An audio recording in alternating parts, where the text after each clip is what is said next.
Επαναλαμβάνεται η διακοπή σας συνεδρίαση. Θα συνεχίσουμε με τον κύριο Ιωάννη Αθανασίου, πρόεδρο του Πανελλήνιου Συντονιστικού Οργάνου Συλλόγων και Σωματείων Βοήθεια στο Σπίτι.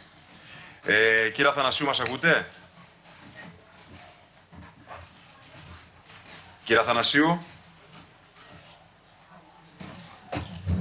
Ναι, καλημέρα σας, ακούγομαι. Λίγο πιο δυνατά τον ήχο, αν μπορείτε. Ναι, καλημέρα σας. Καλημέρα. Ακούτε τώρα? Ναι, σας ακούμε. Ναι. Ωραία. Καταρχήν, ευχαριστούμε για την πρόσκληση που έγινε από το Υπουργείο Εσωτερικών στη συνεδρίαση αυτή, από την Επιτροπή και την κυρία Υφυπουργό, την κυρία Χαραλαμπογιάννη. Για μας, για τους εργαζόμενους του Βοήθεια στο Σπίτι, προφανώς ήταν μια διάταξη την οποία την περιμέναμε πώς και πώς. Ένας Θεός ξέρει και η κυρία Υφυπουργός το γνωρίζει πάρα πολύ καλά. Επιτέλους ήρθε, είναι σημαντικότατη. Αναμένουμε με αυτήν να λύσει βασικά ζητήματα λειτουργίας για μια υπηρεσία η οποία πλέον είναι καινούρια εδώ και 2 χρόνια.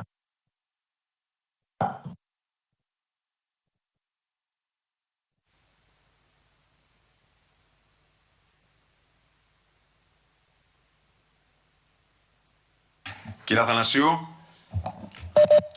Όπως καταλαβαίνετε, μέσα από αυτό ο στόχος μας είναι να γίνει όσο γίνεται νωρίτερα. Ναι.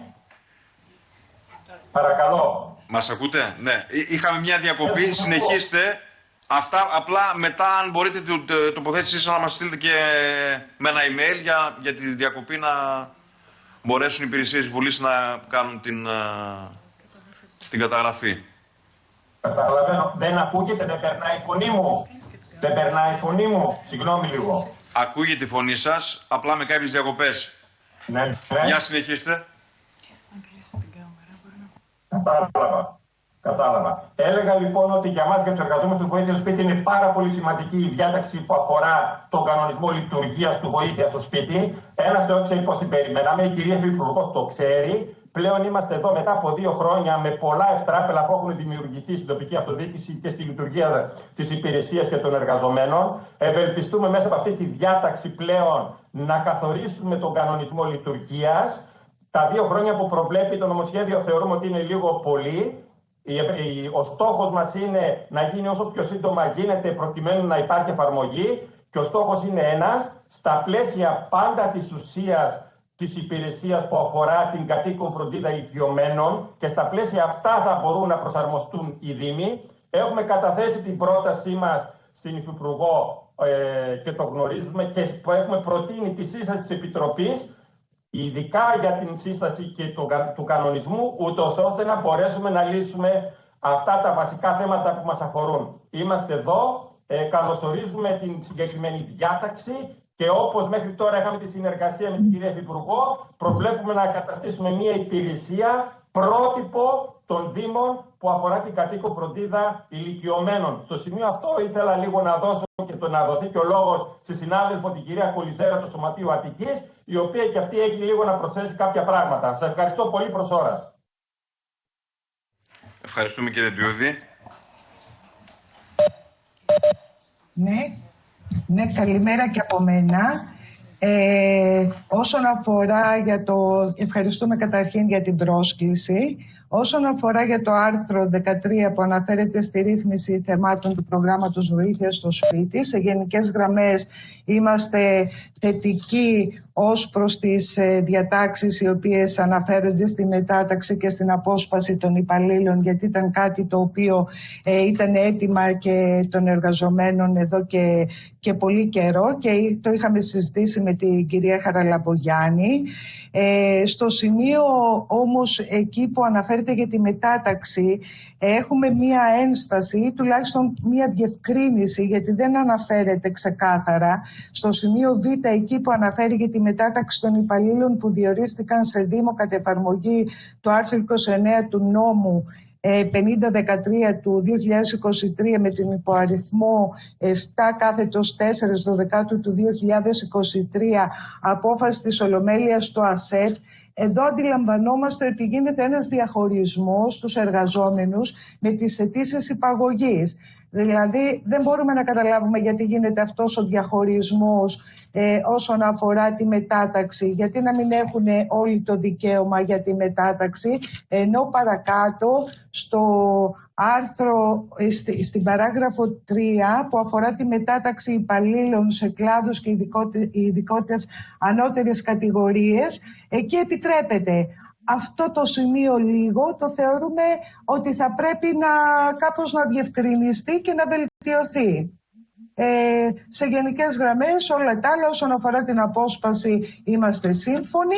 Και τέλος θα συμφωνήσω με τον προλαλήσαντα ότι θα πρέπει άμεσα να γίνει κανονισμός λειτουργίας στο βοήθεια στο σπίτι.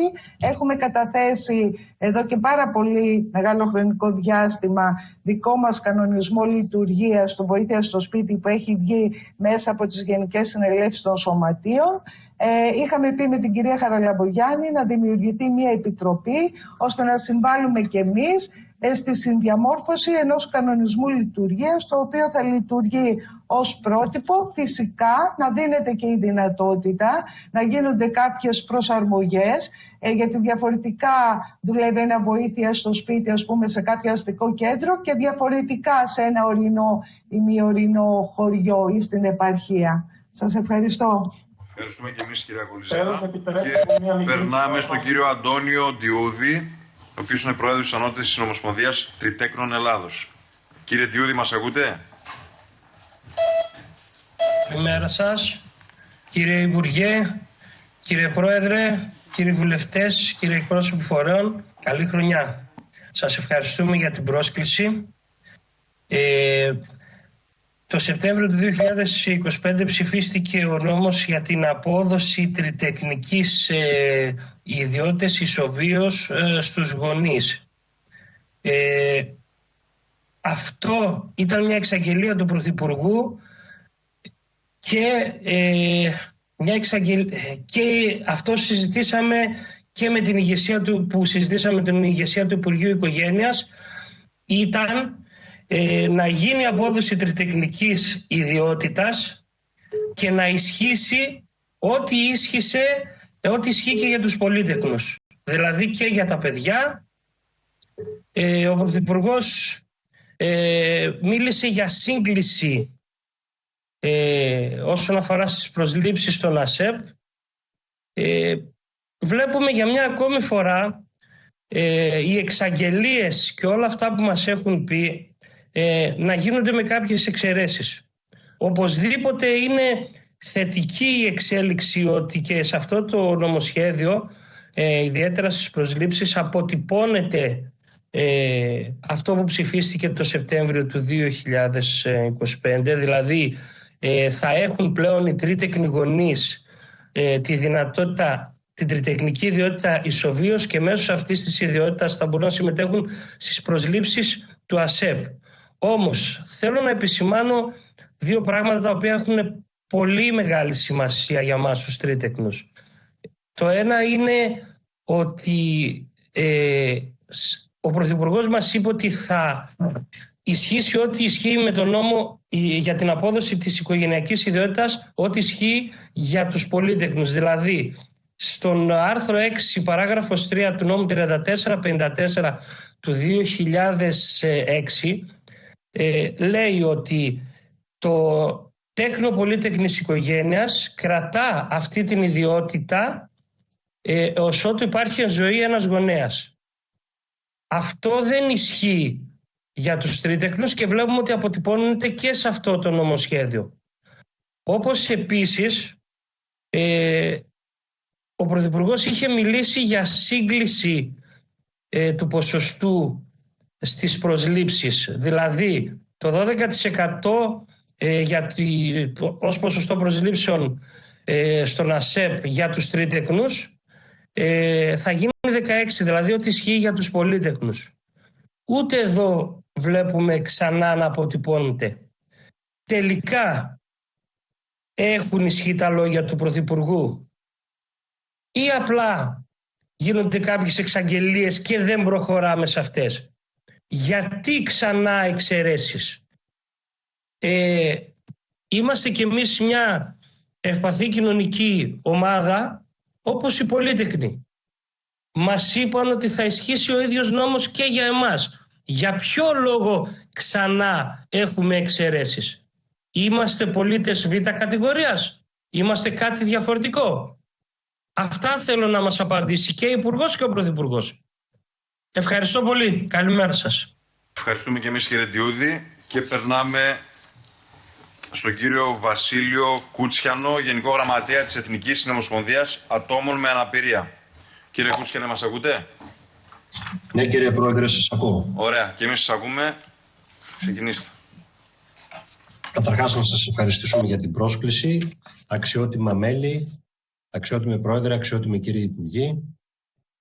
Θεωρούμε ιδιαίτερα σημαντική την υιοθέτηση της πρότασής μας στο άρθρο 13, με την οποία συμπληρώνεται η παράγραφος 8 του άρθρου 91 του νόμου 4583 του 2018, με ρητή πρόβλεψη ότι κατά την κατάρτιση του προτύπου κανονισμού παροχής υπηρεσιών του προγράμματος βοήθειας στο σπίτι των Δήμων θα ζητείται πέραν της γνώμης της ΚΕΔΕ και η γνώμη της ΕΣΑΜΕΑ.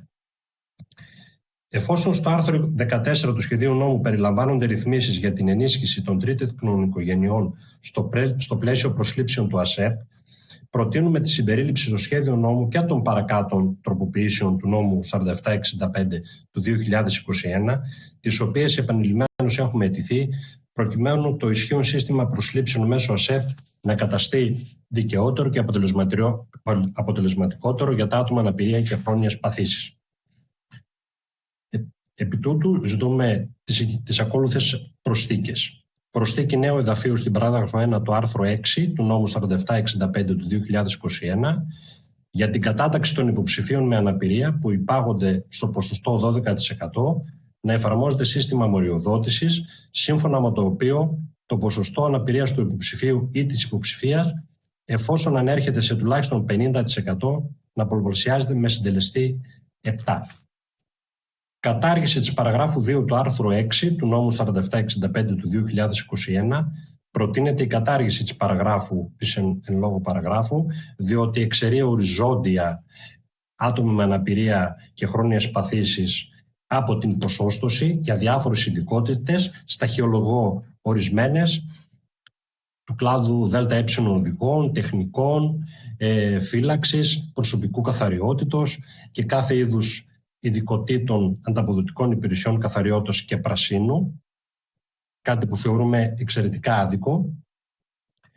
Τρίτον, τροποποίηση των εδαφείων ήτα και θήτα της παραγράφου 1 του άρθρου 40 του νόμου 4765 του 2021.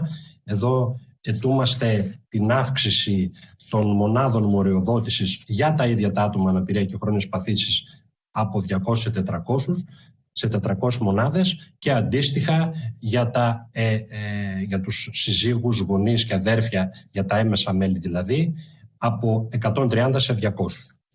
Τέλος, στο άρθρο 28 που αφορά τη διαλειτουργικότητα του Μητρώου για Σωματεία, ζητούμε να προσθεθεί πέραν της κοινής απόφασης του Υπουργείου Εσωτερικών και Ψηφιακής Διακυβέρνησης και η γνώμη της Εθνικής Ομοσπονδίας Ατόμων με Αναπηρία, για την οποία νομοθετική διάταξη ρυθμίζονται ειδικοί όροι, προϋποθέσεις και οι τεχνικές λεπτομέρειες της λειτουργίας του ειδικού ηλεκτρονικού μητρώου, καθώς καθορίζονται και τα δικαιολογητικά και οι πληροφορίες που υποβάλλονται ή αντλούνται ηλεκτρονικά, καθώς και κάθε άλλο αναγκαίο ζήτημα για την εφαρμογή του παρόντος, η οποία αφορά σωματεία που ανήκουν στην Εθνική Ομοσπονδία Ατόμων με Αναπηρία. Σας ευχαριστώ πολύ και είμαι στη διάθεσή σας στο δεύτερο χρόνο για αιτιολόγηση των προτάσεων επί των άρθρων του Σχεδίου Νόμου. Ευχαριστούμε και εμείς, κύριε Κούτσιανε, και κλείνουμε με τον κύριο Δημήτριο Κοντό, Πρόεδρο της Ομοσπονδίας Πολυμελών Οικογενειών με 3 τέκνα. Κύριε Κοντέ, έχετε το λόγο. Καλησπέρα σας. Ευχαριστούμε, κύριε Πρόεδρε, και τα μέλη της Επιτροπής, τον Υπουργό και την Υφυπουργό. Πολύ σύντομα, λοιπόν, να πούμε κάποιες προτάσεις. Ας ξεκινήσουμε από τα πολύ εύκολα.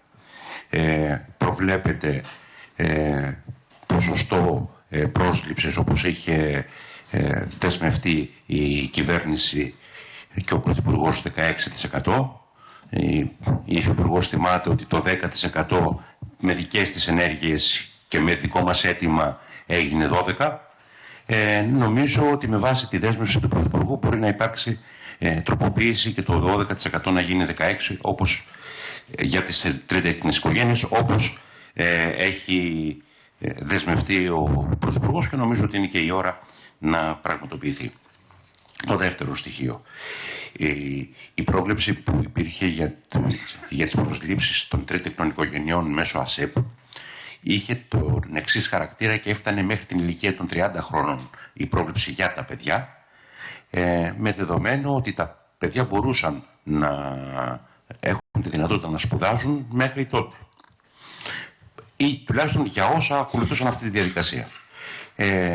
Στα σημερινά δεδομένα δεν υπάρχει δυνατότητα, με τον κόφτη που υπάρχει, να υπάρχει κάποιος που να σπουδάζει μέχρι τα 30 του χρόνια σε πρώτο πτυχίο. Αυτό σημαίνει λοιπόν ότι όταν πας να εφαρμόσεις ένα νόμο θα πρέπει να πάρεις και τη συνολική διάταξη που υπάρχει, αλλά και να δεις και ποιες είναι οι προϋποθέσεις. Από αυτή την έννοια λοιπόν εμείς λέμε ότι τουλάχιστον το 30 ή και παραπάνω, γιατί εμείς ζητάμε την ένταξη των τρίτεκνων στις πολύτεκνες οικογένειες και θα αναφερθώ μετά, αλλά τουλάχιστον το 30 ή παραπάνω να αφορά την πρόσληψη των παιδιών μέσω ΑΣΕΠ των παιδιών των τρίτεκνων οικογενειών, για να έχει και ουσιαστικό χαρακτήρα η εφαρμογή του νόμου.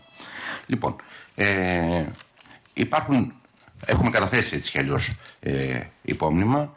Υπάρχουν θετικές διατάξεις λοιπόν στο προηγούμενο διάστημα και του 2643 του 1998 της Επιτροπής του άρθρου 9 της απόφασης 52.310 του 2021 σε σχέση με προσλήψεις, όπου η διάταξη ορίζει ως τρίτεκνη οικογένεια εκείνη που έχει 3 ζώντα τέκνα. Λοιπόν, είναι σε ειδική περίπτωση, αλλά νομίζω ότι μπορούμε να το δούμε. Και το άλλο που αναφέραμε προηγουμένως για την συμπλήρωση των 30 χρόνων. Να κλείσω λοιπόν με αυτό το πεδίο και να πω μια κουβέντα. Εμείς θεωρούμε ότι είναι θετικό ότι οι τρίτεκνοι γονείς χαρακτηρίζονται για πάντα τρίτεκνοι γονείς. Αυτό θα πρέπει να πάρει ουσιαστικά χαρακτηριστικά και κυρίως όμως να δείξει ένα μήνυμα στην κοινωνία και μια βούληση ότι η οικογένεια ενισχύεται, στηρίζεται όσο δυνατόν καλύτερα. Θέλουμε λοιπόν να προσθέσουμε ότι έχουμε αιτηθεί, έχουμε δηλώσει, θα το επιδιώξουμε και σε ημερίδα που θα πραγματοποιηθεί και είστε όλοι καλεσμένοι την επόμενη Κυριακή στις 25 στο Γκάζι, στο Αμφιθέατρο Μιλτιάδης Εύερτ, να κάνουμε μια συζήτηση για το δημογραφικό, να συνεχίσουμε τον προβληματισμό για το δημογραφικό και την λήψη των αναγκαίων μέτρων που δεν αφορούν τους τρίτεκνες οικογένειες, αφορούν το τόπο μας. Ευχαριστώ. Ευχαριστούμε και εμείς κύριε Κοντέ. Και περνάμε τώρα στους εισηγητές και στους αγορητές των κομμάτων για τις ερωτήσεις τους προς τους προσώπους των φορέων. Θα δώσω το λόγο στον εισηγητή της πλειοψηφίας, τον κύριο Δημήτριο Καλογερόπουλο. Περνάμε οπότε στον εισηγητή της μειοψηφίας, τον κύριο Παναγιώτη Δουδονή. Κύριε Δουδονή, έχει το λόγο. Εγώ θα ήθελα να σταθώ στο ζήτημα των σχολικών επιτροπών και να ρωτήσω την πρόεδρο του Συλλόγου Γονέων Μαθητών. Με βάση αυτό το οποίο είπα ακριβώς χθες, και τώρα το είπαμε το εξής. Πιστεύει ότι υπάρχει κάποιος ο οποίος θέλει περισσότερο τον καλό των παιδιών τους από ότι οι ίδιοι, και υπ' αυτή την έννοια δεν είναι καθοριστική η δική τους γνώμη στο ζήτημα των σχολικών επιτροπών? Αυτό. Ευχαριστούμε κύριε Δουδονή. Περνάμε στον ειδικό αγορητή του ΣΥΡΙΖΑ, στον κύριο Γιώργιο Παπαηλιού. Κύριε Πρόεδρε, κυρίες και κύριοι συνάδελφοι και κύριοι προσκεκλημένοι, κυρίες και κύριοι προσκεκλημένοι, υπόθηκαν σημαντικά πράγματα τα οποία αποδεικνύουν κατά την άποψή μας ότι ένα νομοσχέδιο το συγκεκριμένο που μπορεί να έχει καλή κατεύθυνση στα επιμέρους, γιατί δεν πρόκειται για νομοσχέδιο συνεκτικό, πρόκειται για επιμέρους ρυθμίσεις. Όμως, σε αυτές τις επιμέρους ρυθμίσεις, οι οποίες, επαναλαμβάνω, μπορεί να είναι προς θετική κατεύθυνση, μερικά έστω, κρύβεται και, όπως ο διάβολος, στις λεπτομέρειες. Κρύβονται δηλαδή λεπτομέρειες οι οποίες το αναιρούν ή, εν πάση περιπτώσει, το αμβλύνουν. Θέλω να πω κάτι για τις σχολικές επιτροπές και θέλω να ρωτήσω τον εκπρόσωπο, ο οποίος αναφέρθηκε σε αυτές, που εκπροσωπεί και τη ΔΟΕ αλλά και τους γονείς. Θέλω να μου προσδιορίσετε τα προβλήματα τα οποία δημιουργήθηκαν από την κατάργησή τους συγκεκριμένα και ποιες είναι οι συνέπειες οι οποίες αναφύονται και πώς μπορούν να επιληθούν. Αυτό είναι το ένα. Και θα έλεγα ότι αυτή είναι δική μας άποψη και νομίζω ότι και ο εκπρόσωπος της ΔΟΕ, αν δεν το είπε ρητά, το υπενόησε, ότι ο σκοπός εν τέλει είναι η χρηματοδότηση, η κρατική χρηματοδότηση των σχολείων να καταργηθεί και η χρηματοδότηση να γίνεται μέσω δωρεών, μέσω παροχών από εύπορους συμπολίτες μας, εντός εισαγωγικών. Τώρα, επομένως επιδιώκεται η κατάργηση της κρατικής χρηματοδότησης και γι' αυτό γίνεται και προστίθεται και η κατάργηση των σχολικών επιτροπών στους μεγάλους δήμους. Όσον αφορά τις οργανώσεις της κοινωνίας των πολιτών, δεν υπάρχει αμφιβολία ότι αναγνωρίζεται ο συντονισμός και η διαλειτουργικότητα των ψηφιακών βάσεων δεδομένων. Θέλω λοιπόν να ρωτήσω τον εκπρόσωπο της Ομοσπονδίας, πώς λέγεται, των μικρομεσαίων οργανώσεων της κοινωνίας των πολιτών, των οργανώσεων της κοινωνίας των πολιτών, για το παρατηρητήριο. Το παρατηρητήριο τελικά, χωρίς να καταργεί την πολυδιάσπαση των μητρώων και χωρίς επαρκείς εγγυήσεις διαφάνειας και δημόσιας λογοδοσίας, έχω την εντύπωση, και αυτό είναι το ερώτημά μου και θέλω να μου πείτε εάν και κατά πόσον συμφωνείτε, οδηγεί σε έναν υπέρμετρο διοικητικό έλεγχο, ο οποίος ουσιαστικά κατατείνει στην ακύρωση της αυτονομίας των οργανώσεων στις οποίες απευθύνεται. Ευχαριστώ.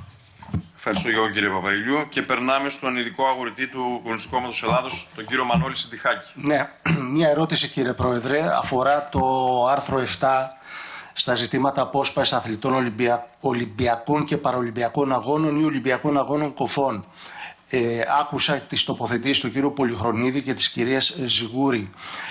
Θα ήθελα μια πιο συγκεκριμένη αναφορά στις ουσιαστικές διαφορές των προηγούμενων διατάξεων και των τροποποιήσεων που γίνονται, καθώς επίσης και από την κυρία Ζιγούρη να διευκρινίσει εάν η ένσταση, αν μπορώ να το πω έτσι, ή όποια διαφοροποίηση αφορά την παράγραφο 3 για το ένστολο προσωπικό και μόνο. Ευχαριστώ. Ευχαριστούμε και εμείς, κύριε Συντιχάκη. Περνάω στον ειδικό αγορητή της Νέας Αριστεράς, κύριο Δημήτριο Τζανακόπουλο. Ευχαριστώ πολύ, κύριε Πρόεδρε. Να ευχαριστήσω και εγώ από τη μεριά μου όλους τους φορείς και τους εκπροσώπους των φορέων για την παρουσία του σήμερα εδώ. Να σημειώσω αρχικά ότι υπάρχει μια μηχανία, με την έννοια ότι η συζήτηση εδώ είναι κάπως χαοτική. Το καταλαβαίνουν και οι φορείς, καθώς τα αντικείμενα της συζήτησης δεν τέμνονται κατά κανένα τρόπο. Επομένως δεν υπάρχει ένα πεδίο επικοινωνίας μεταξύ των τοποθετήσεων των φορέων και νομίζω ότι έχει γίνει σαφές στη συνεδρίαση αυτό. Το επισημάναμε ούτως ή άλλως και κατά την συζήτηση επί της αρχής του νομοσχεδίου. Κάποιες διατάξεις πράγματι, οφείλω να πω εγώ, επιλύουν μερικώς ή διευθετούν ανεπαρκώς δυσλειτουργίες ή αστοχίες της διοίκησης ή ακρότητες προηγούμενης νομοθέτησης της κυβέρνησης Νέας Δημοκρατίας. Με κύριο παράδειγμα το πειθαρχικό. Ξαναλέω, διευθετούν ανεπαρκώς ακρότητες του πειθαρχικού. Και ήθελα να απευθυνθώ στη Διδασκαλική Ομοσπονδία, στον εκπρόσωπο της Διδασκαλικής Ομοσπονδίας ή σε οποιονδήποτε άλλο από τους φορείς θα ήθελε να σχολιάσει σχετικά και να τον ρωτήσω αν επιβεβαιώνει αυτή την αίσθηση η οποία κυριαρχεί στην ελληνική κοινωνία, ότι το ελληνικό δημόσιο αυτή τη στιγμή, η ελληνική δημόσια διοίκηση, αλλά και το ελληνικό δημόσιο ευρύτερα, έχει μετατραπεί σε πεδίο άσκησης κυβερνητικής τρομοκρατίας, προγραφών, ψυγείων και εξωστρακισμού των δημοσίων υπαλλήλων, οι οποίοι δεν δέχονται να ευθυγραμμιστούν με κυβερνητικές πολιτικές επιλογές, ανεξαρτήτως του αν πράττουν ή δεν πράττουν το υπηρεσιακό τους καθήκον. Διότι αυτή είναι η αίσθηση που αποκομίζει η ελληνική κοινωνία, αυτή είναι η εικόνα που μας έρχεται από τη λειτουργία της ελληνικής δημόσιας διοίκησης αλλά και του ελληνικού κράτους ευρύτερα. Και με ενδιαφέρον βεβαίως θα ακούσω και τις απαντήσεις που αφορούν τις σχολικές επιτροπές, γιατί από ό,τι φαίνεται, κύριε Υπουργέ, η εμπειρία από την κατάργηση των σχολικών επιτροπών στους μικρομεσαίους δήμους δεν είναι απλώς αρνητική. Δεν είναι απλώς αρνητική, είναι τραγική. Διαλύσατε μία δομή η οποία λειτουργούσε με τα προβλήματά της για να φτιάξετε μία δομή η οποία έχει αφήσει τα σχολεία στην κυριολεξία σε πολύ χειρότερη θέση από αυτή την οποία ήταν. Και θα ακούσω με πολύ μεγάλο ενδιαφέρον.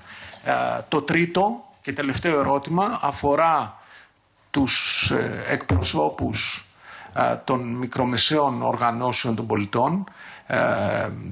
Αν θα ήθελα να μου πείτε αν θεωρείτε ότι οι διατάξεις του νομοσχεδίου θα διευκολύνουν την λειτουργία και τη δράση αυτών των οργανώσεων τις οποίες εσείς εκπροσωπείτε. Με μια πρόταση θα το ήθελα αυτό. Δηλαδή, αν θεωρείτε ότι το νομοσχέδιο κινείται στην ορθή κατεύθυνση ή αν απαιτείται άλλη στρατηγική για τις μικρές και μεσαίες οργανώσεις κοινωνίας των πολιτών. Αυτά, ευχαριστώ πάρα πολύ. Ευχαριστούμε, κύριε Ζανακόπουλε. Θα περάσουμε στην κυρία Σπασία Κουρουπάκη, ειδική αγορήτρια της Νίκης. Κυρία Κουρουπάκη, μας ακούτε? Ναι, σας ακούω, κύριε Πρόεδρε. Ευχαριστώ πολύ. Θα ήθελα αρχικά να θέσω ένα ερώτημα. Θα ήθελα αρχικά να θέσω ένα ερώτημα στον κύριο Παπαϊωάννου. Επειδή το τελευταίο διάστημα υπάρχει έντονη θυμολογία σχετικά με την διασφάλιση της εγκυρότητας των πτυχίων των υποψηφίων, θα ήθελα να μας ενημερώσει με ποιον τρόπο αυτή επιβεβαιώνεται, ή ο ΑΣΕΠ έχει μόνο γνωμοδοτικό ρόλο. Την κυρία Μολφέση, αν θεωρεί ότι με τα άρθρα που εισάγονται στο προσψήφιση νομοσχέδιο τίθενται περιορισμοί στη δυνατότητα της ελεύθερης προσφοράς στο κοινωνικό σύνολο. Και τέλος, τον κύριο Δαρδαμάνη, τον κύριο Μαρίνη και την κυρία Πλατανιά, σχετικά με το άρθρο 34, εάν θεωρούν ότι θα μπορούν να καλύπτονται οι άμεσες και επίγουσες ανάγκες κάθε σχολικής μονάδας, όπως βλάβες, μικροεπισκευές, τα θέματα της θέρμανσης, αναλώσιμα, καθαριότητα, ειδικά σε μεγάλους δήμους. Αν θεωρούν ότι θα διασφαλίζεται με τον τρόπο αυτό η διαφάνεια και η λογοδοσία για τις σχολικές δαπάνες, και με ποιον τρόπο θεωρούν ότι θα μπορούσε να γίνεται η επίσπευση των διαδικασιών για τις προμήθειες που αφορούν τις σχολικές δαπάνες. Αυτά, σας ευχαριστώ.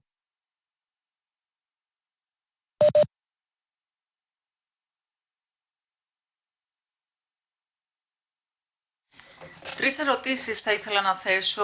Η πρώτη στον πρόεδρο του Πανελληνίου Συντονιστικού Οργάνου Συλλόγων και Σωματείων Βοήθειας στο Σπίτι. Με βάση την εμπειρία σας, στον βαθμό που βλέπουμε ότι στο σχέδιο νόμου προβλέπεται ένας πρότυπος κανονισμός που θα εκδοθεί εντός 2 ετών και στο μεσοδιάστημα οι υπηρεσίες θα συνεχίσουν να λειτουργούν με διαφορετικά κριτήρια αναδήμο. Με βάση λοιπόν τη δική σας εμπειρία, υφίσταται σήμερα ουσιαστική απόκλιση στα κριτήρια επιλογής ωφελουμένων και στο περιεχόμενο των παρεχομένων υπηρεσιών? Θεωρείτε ότι η απουσία δεσμευτικών ελάχιστων στάνταρτς στο μεταβατικό αυτό διάστημα δημιουργεί μία άνηση μεταχείριση ευάλωτων πολιτών? Έχει επίπτωση? Και ποια συγκεκριμένα ελάχιστα στοιχεία, κριτήρια, στελέχωση, πρωτόκολλα θα έπρεπε κατά τη γνώμη σας να έχουν προβλεφθεί σε επίπεδο νόμου? Προς τον ΑΣΕΠ και στον κύριο Παπαϊωάννου, προφανώς τον Πρόεδρο. Στο νομοσχέδιο επαναδιατυπώνεται μία ρύθμιση που επιτρέπει στον διορισμό στο δημόσιο προσώπων που δεν έχουν αποφοιτήσει επιτυχώς από την Εθνική Σχολή Δημόσιας Διοίκησης, εφόσον προέρχονται από τον δημόσιο τομέα. Επομένως, θα είχε ενδιαφέρον να μας πείτε την άποψή σας πώς αξιολογείται αυτή η ρύθμιση υπό το πρίσμα της ενιαίας αρχής αξιοκρατίας και των θεσμοθετημένων φίλτρων επιλογής στο δημόσιο. Δημιουργεί κατά τη γνώμη σας διαφορετικές ταχύτητες πρόσβασης σε δημόσιες θέσεις? Θεωρείτε ότι απαιτείται σαφέστερη αιτιολόγηση ή συμπληρωματικές δικλείδες ώστε να μην υπονομεύεται η αξιοπιστία των διαγωνιστικών διαδικασιών? Και η τρίτη ερώτηση απευθύνεται στην Ανώτατη Συνομοσπονδία Γονέων Μαθητών Ελλάδας και στον πρόεδρο της Διδασκαλικής Ομοσπονδίας Ελλάδας, τον κύριο Μαρίνη, και στην κυρία Πλατανιά, όπως είπα.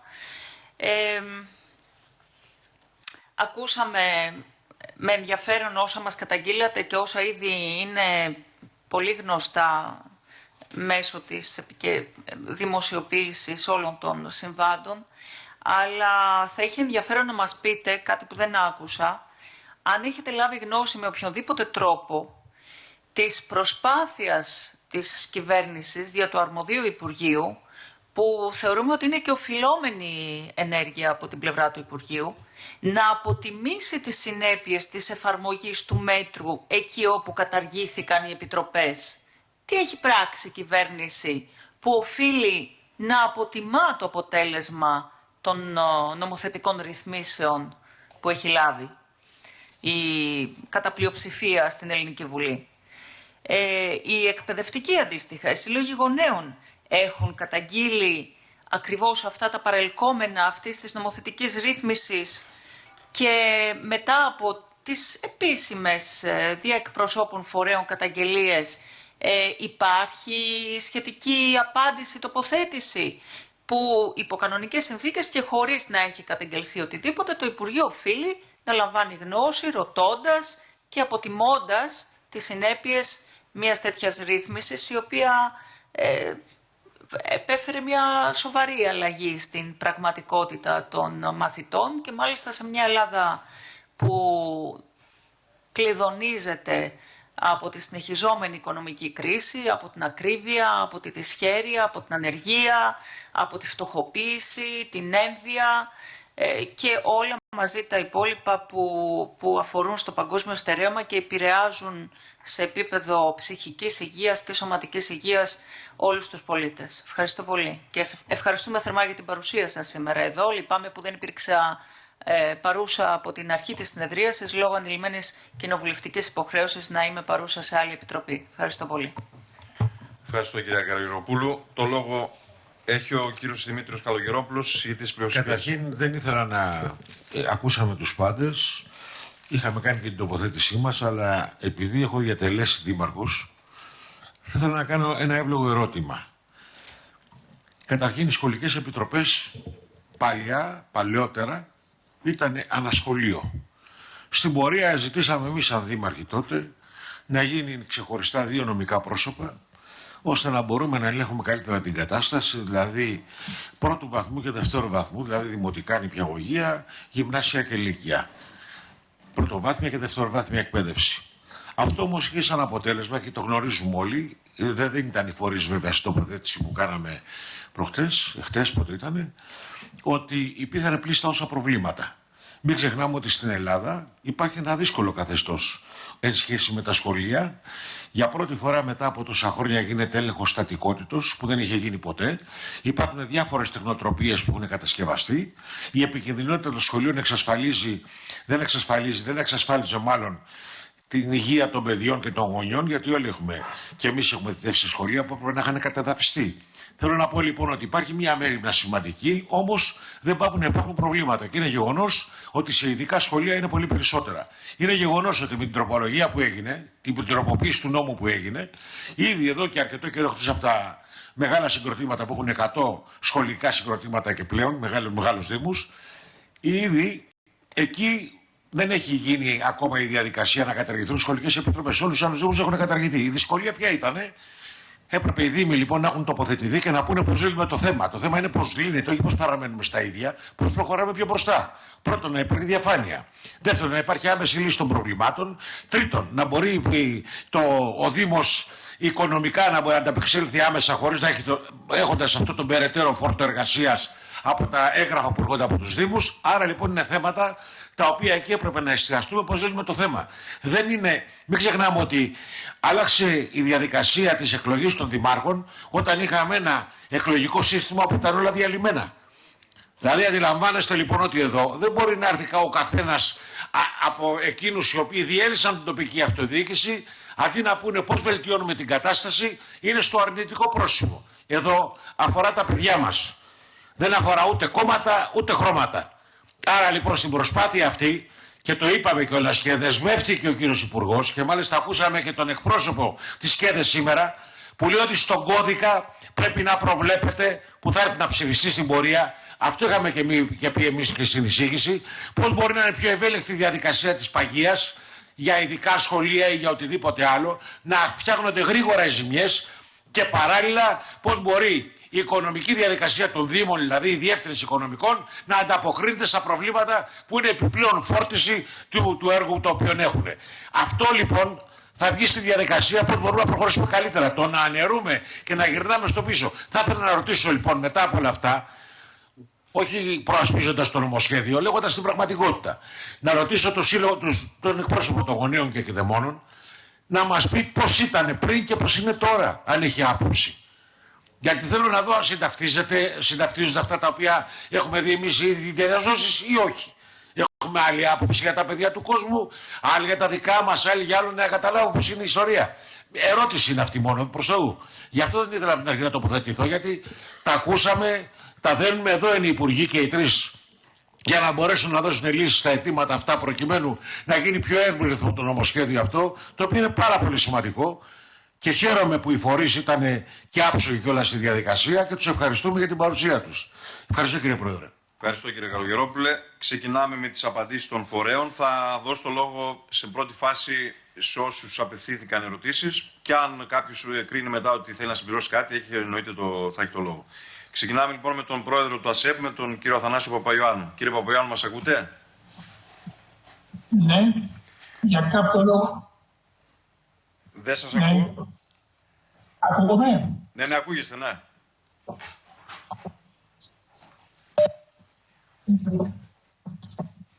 Κύριε Παπαϊωάννου. Ευχαριστώ κύριε Πρόεδρε. Ωραία. Έχουν γίνει δύο ερωτήσεις. Η μία είναι όντως σε θέματα που μπορώ να απαντήσω με πληρότητα. Το δεύτερο θα είμαι πολύ επιφυλακτικός ως προς την απάντησή μου. Σε ό,τι αφορά την εγκυρότητα των πτυχίων. Καταρχήν ξεκινάω με το τι ισχύει θεσμικά. Το ΑΣΕΠ είναι αρμόδιο να δει, να λάβει υπόψη τα πτυχία και με βάση αυτά να κάνει τις μοριοδοτήσεις, να κρίνει αν είναι επιλέξιμος ο υποψήφιος κλπ. Ο έλεγχος του αν κάποιο πτυχίο είναι γνήσιο ή όχι δεν ανήκει στην αρμοδιότητα του ΑΣΕΠ, παρά μόνο αν κάτι υποπέσει στην αντίληψή μας, κάτι οφανοφανές, κάτι προκλητικό, κάτι οφανοφανές. στα πλαίσια του ελέγχου που κάνουμε για το αν θα το λάβουμε υπόψη μας, εκεί μπορεί να παρέμβουμε και να στείλουμε το θέμα, ας πούμε, στο εισαγγελέα. Μια φορά είχε γίνει αυτό. Όμως η αρμοδιότητα ανήκει στο φορέα που θα κάνει την πρόσληψη. Εκείνος ρωτάει τα πανεπιστήμια, ας πούμε, και παίρνει απάντηση για την γνησιότητα ή όχι. Αυτή τη στιγμή το σύστημα προσλήψεων στο δημόσιο έχει δύο δικλείδες ασφαλείας. Η μία είναι ότι κατά τον διορισμό ο φορέας υποχρεούται να ζητήσει βεβαίωση από τα πανεπιστήμια για την γνησιότητα των τίτλων. Και δεύτερον, κανείς δημόσιος πάντως δεν μπορεί να πάρει σύνταξη εάν δεν έχει προηγουμένως, κατά την πρόσληψή του ή μεταγενέστερα είναι παλιός υπάλληλος, έχει βεβαίωση περί της γνησιότητας. Τώρα δεν ξέρω σε τι η κυρία Κουρουπάκη σε τι αναφερόταν, αν υπάρχουν προβλήματα τέτοια. Πάντως οι δικλείδες υπάρχουν και εξ όσων γνωρίζω λειτουργούν. Μετά εκείνα που είχαν διαπιστωθεί, αν θυμάστε, το 2012-2013. Και είχε γίνει τότε έλεγχος όλων των πτυχίων. Εγώ, δηλαδή, πριν βάλω οποιαδήποτε υπογραφή για σύνταξη υπαλλήλου, είμαι προχωρημένος να μου φέρει συνημμένη την βεβαίωση του Πανεπιστημίου που διαιτήθηκε την περίοδο του ελέγχου των πτυχίων ότι είναι γνήσιο. Τώρα, το ερώτημα της κυρίας Γεωργοπούλου. Ομολογώ ότι επειδή δεν έχω διαβάσει το δημοσίευμα, δεν είμαι σε θέση να απαντήσω συγκεκριμένα. Εγώ, αν διαβάζω καλά το άρθρο, αυτό που λέει το άρθρο και το οποίο δεν με έχει τα σύννεφα, κάτι προϋπήρχε από αυτού. Όταν κάποιος έχει δώσει σε ένα διαγωνισμό, ας πούμε το ΑΣΕΠ, γιατί κατά 99% του ΑΣΕΠ διαγωνισμός θέλει.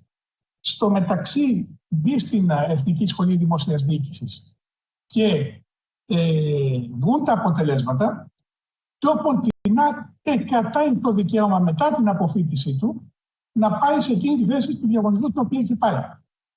Έτσι το διαβάζω. Εάν κάνω λάθος, οφείλω να σας πω, κύριε Γεωργούλου, ότι δεν ήμουν έτοιμος για αυτή την ερώτηση, αλλά δεν βλέπω κάτι το προβληματικό. Καλώς ή κακώς, στο Εθνική Σχολή Δημόσιας Διοίκησης έχουν δοθεί πολλές ειδικές μεταχειρήσεις και πολλά ειδικά προνόμια στους αποφύτους. Αυτό όμως μου φαίνεται τόσο λογικό. Δηλαδή, αντί να πάει σε κάποια άλλη υπηρεσία που θα κριθεί εκ των υστέρων, ως απότυχος της ΠΕΣΔΑ, θα πάει εκεί που έτσι κι αλλιώς είχε μπει με το διαγωνισμό. Αν το καταλαβαίνω καλά, νομίζω ότι υπάρχει πρόβλημα, αλλά προφανώς το Υπουργείο θα δώσει απάντηση πιο έγκυρα από εμένα. Νομίζω ότι δεν υπήρχε κάποια άλλη ερώτηση στην αναφορά. Ωραία, ευχαριστούμε. Ευχαριστώ, κύριε Πρόεδρε. Ευχαριστούμε. Θα ζητήσω από τον κύριο Δαρδαμάνη, τον πρόεδρο της Πανελλήνιας Ομοσπονδίας Προσωπικού Οργανισμού Τοπικής Αυτοδιοίκησης. Δεν είναι. Ωραία. Ο κύριος Γρηγόρης Πολυχρονίδης, πρόεδρος Συλλόγου Ελλήνων Παραολυμπιονικών, για τις απαντήσεις του. Έχετε το λόγο, κύριε Πολυχρονίδη.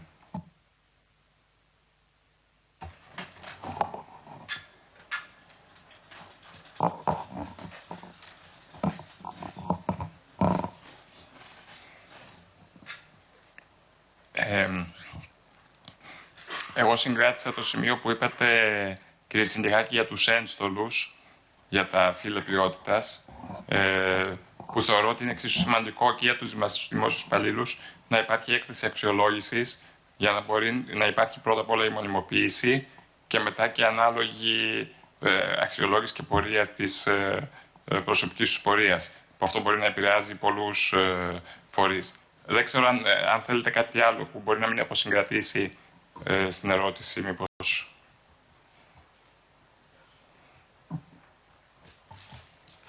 Όχι, κύριε Στιχάκη. Όχι, εντάξει. Ναι. Ευχαριστώ πολύ. Και εμείς ευχαριστούμε, κύριε Πολυχρονίδη.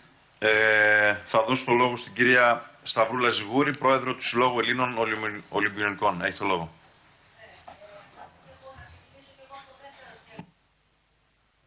Να ξεκινήσω και εγώ από το δεύτερο σκέλος της ερώτησης του κ. Συντιχάκη σχετικά με τις διευκρινήσεις για το αν αφορά η πρότασή μας μόνο το ένστολο προσωπικό. Εμείς επισημαίνουμε ότι λαμβάνεται μέριμνα για την αξιολόγηση του ενστόλου προσωπικού από την αρχική μορφή του άρθρου 25, όχι στο άρθρο 7 μόνο, από την ιστορία του ως άρθρο 25 του νόμου του 15. Και αυτό γιατί υπήρχε έμπρακτα εκείνη η ανάγκη εκείνη τη χρονική στιγμή. Και προτείνουμε να επεκταθεί αυτού του είδους η επίλυση του προβλήματος και για την αξιολόγηση που έχει υπάρξει τώρα η αναγκαιότητά της στο επόμενο διάστημα όλων των Ολυμπιονικών που απασχολούνται σε οποιασδήποτε θέσεις του δημόσιου τομέα. Τι εννοώ με τους ίδιους όρους, δηλαδή να είναι δεσμευτική για την έκθεση αυτή της αξιολόγησης η θετική εισήγηση ή και η αρνητική ενδεχομένως εισήγηση, δεσμευτικά όμως του φορέα ο οποίος τους έχει υποδεχθεί, στον οποίο ασκούν πλέον τα καθήκοντά τους και αυτός μπορεί να κρίνει αν τα ασκούν καλώς, κακώς ή χρειάζονται βελτιώσεις. Αυτό προτείναμε εμείς. Αυτό είναι το περιεχόμενο του άρθρου, ένα από τα δύο περιεχόμενα της τρίτης παραγράφου του άρθρου 25. Το άρθρο 25 έχει άλλη μία παράγραφο, την πρώτη, η οποία προβλέπει την κατάργηση της προβλεπόμενης υπουργικής απόφασης. Εκεί ίσως είναι λίγο δυσνόητο. Το άρθρο 25 προέβλεπε να βγει μια υπουργική απόφαση που την υπογράφανε οι υπουργοί και ρύθμιζε το πώς θα γίνει η απόσπαση των Ολυμπιονικών και Παραολυμπιονικών. Προέβλεπε όμως να υπάρξει σε βάθος χρόνου και μια δεύτερη υπουργική απόφαση, η οποία να ρυθμίζει τα όποια προβλήματα ενδεχομένως να έχουν δημιουργηθεί σε αυτή τη διαδικασία. Ουδέποτε υπήρξε. Με αποτέλεσμα τα προβλήματα όσα είχαν δημιουργηθεί. Δεν ήταν πάρα πολλά. Ένα από αυτά ήταν και η αξιολόγηση του δημοσίου τομέα, που δεν προβλεπόταν πώς θα γίνει. Αν είχε γίνει αυτή η υπουργική απόφαση, ενδεχομένως να είχε ρυθμιστεί. Δεν έγινε. Κρίνουμε καλώς που καταργήθηκε αυτή η πρόβλεψη, γιατί δεν λειτουργήσε και ποτέ, και το προτείνουμε να μπει τώρα. Στο δεύτερο σκέλος. Στο πρώτο σκέλος, όσον αφορά το που εμείς, αν κατάλαβα καλά, αφορά που εμείς ως φορείς ή ως φορέας μόνο εμείς θεωρούμε προς τη σωστή κατεύθυνση τις αλλαγές και που εκφράζουμε κάποιο προβληματισμό. Προς τη σωστή κατεύθυνση θεωρούμε όλη την πρώτη παράγραφο, γιατί διευρύνει τους φορείς υποδοχής και μάλιστα σε επίπεδο τοπικής αυτοδιοίκησης, και την τρίτη παράγραφο, η οποία κάνει αυτά που σας είπα και προτείνουμε και μια προσθήκη. Στη δεύτερη παράγραφο εκφράσαμε ένα προβληματισμό, απλά.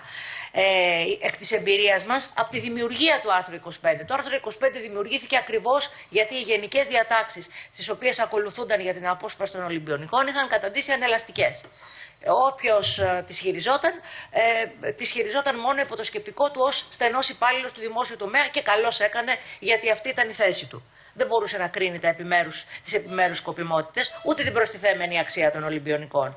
Προτείνουμε λοιπόν και εμείς, βέβαια λαμβάνουμε υπόψη την αναγκαιότητα να πάει στους κάτω, όχι να μην είναι στο επίπεδο των υπουργών, αλλά σε άλλων φορέων αυτή η διευθέτηση της αποσπάσεως, και προτείνουμε και εμείς σε μια ενδιάμεση, ας το πούμε,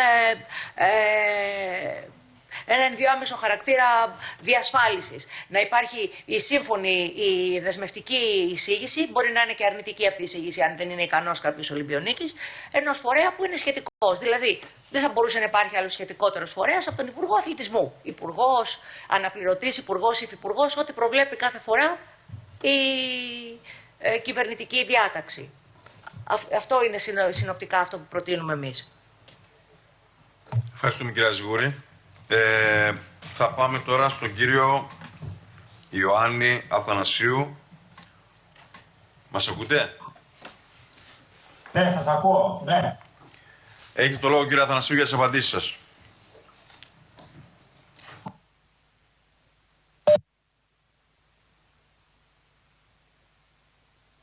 Κύριε Αθανασίου.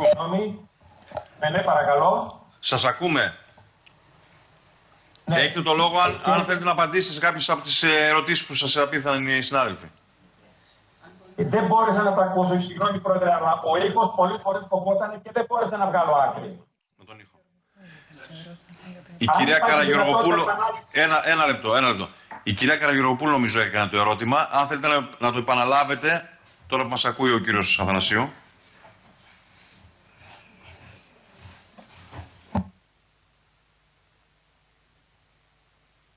Με συγχωρείτε. Με ακούτε τώρα?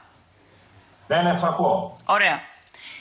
Το ερώτημα είχε ως εξής. Το σχέδιο νόμου προβλέπει πρότυπο κανονισμό για το βοήθεια στο σπίτι, ο οποίος όμως θα εκδοθεί εντός 2 ετών.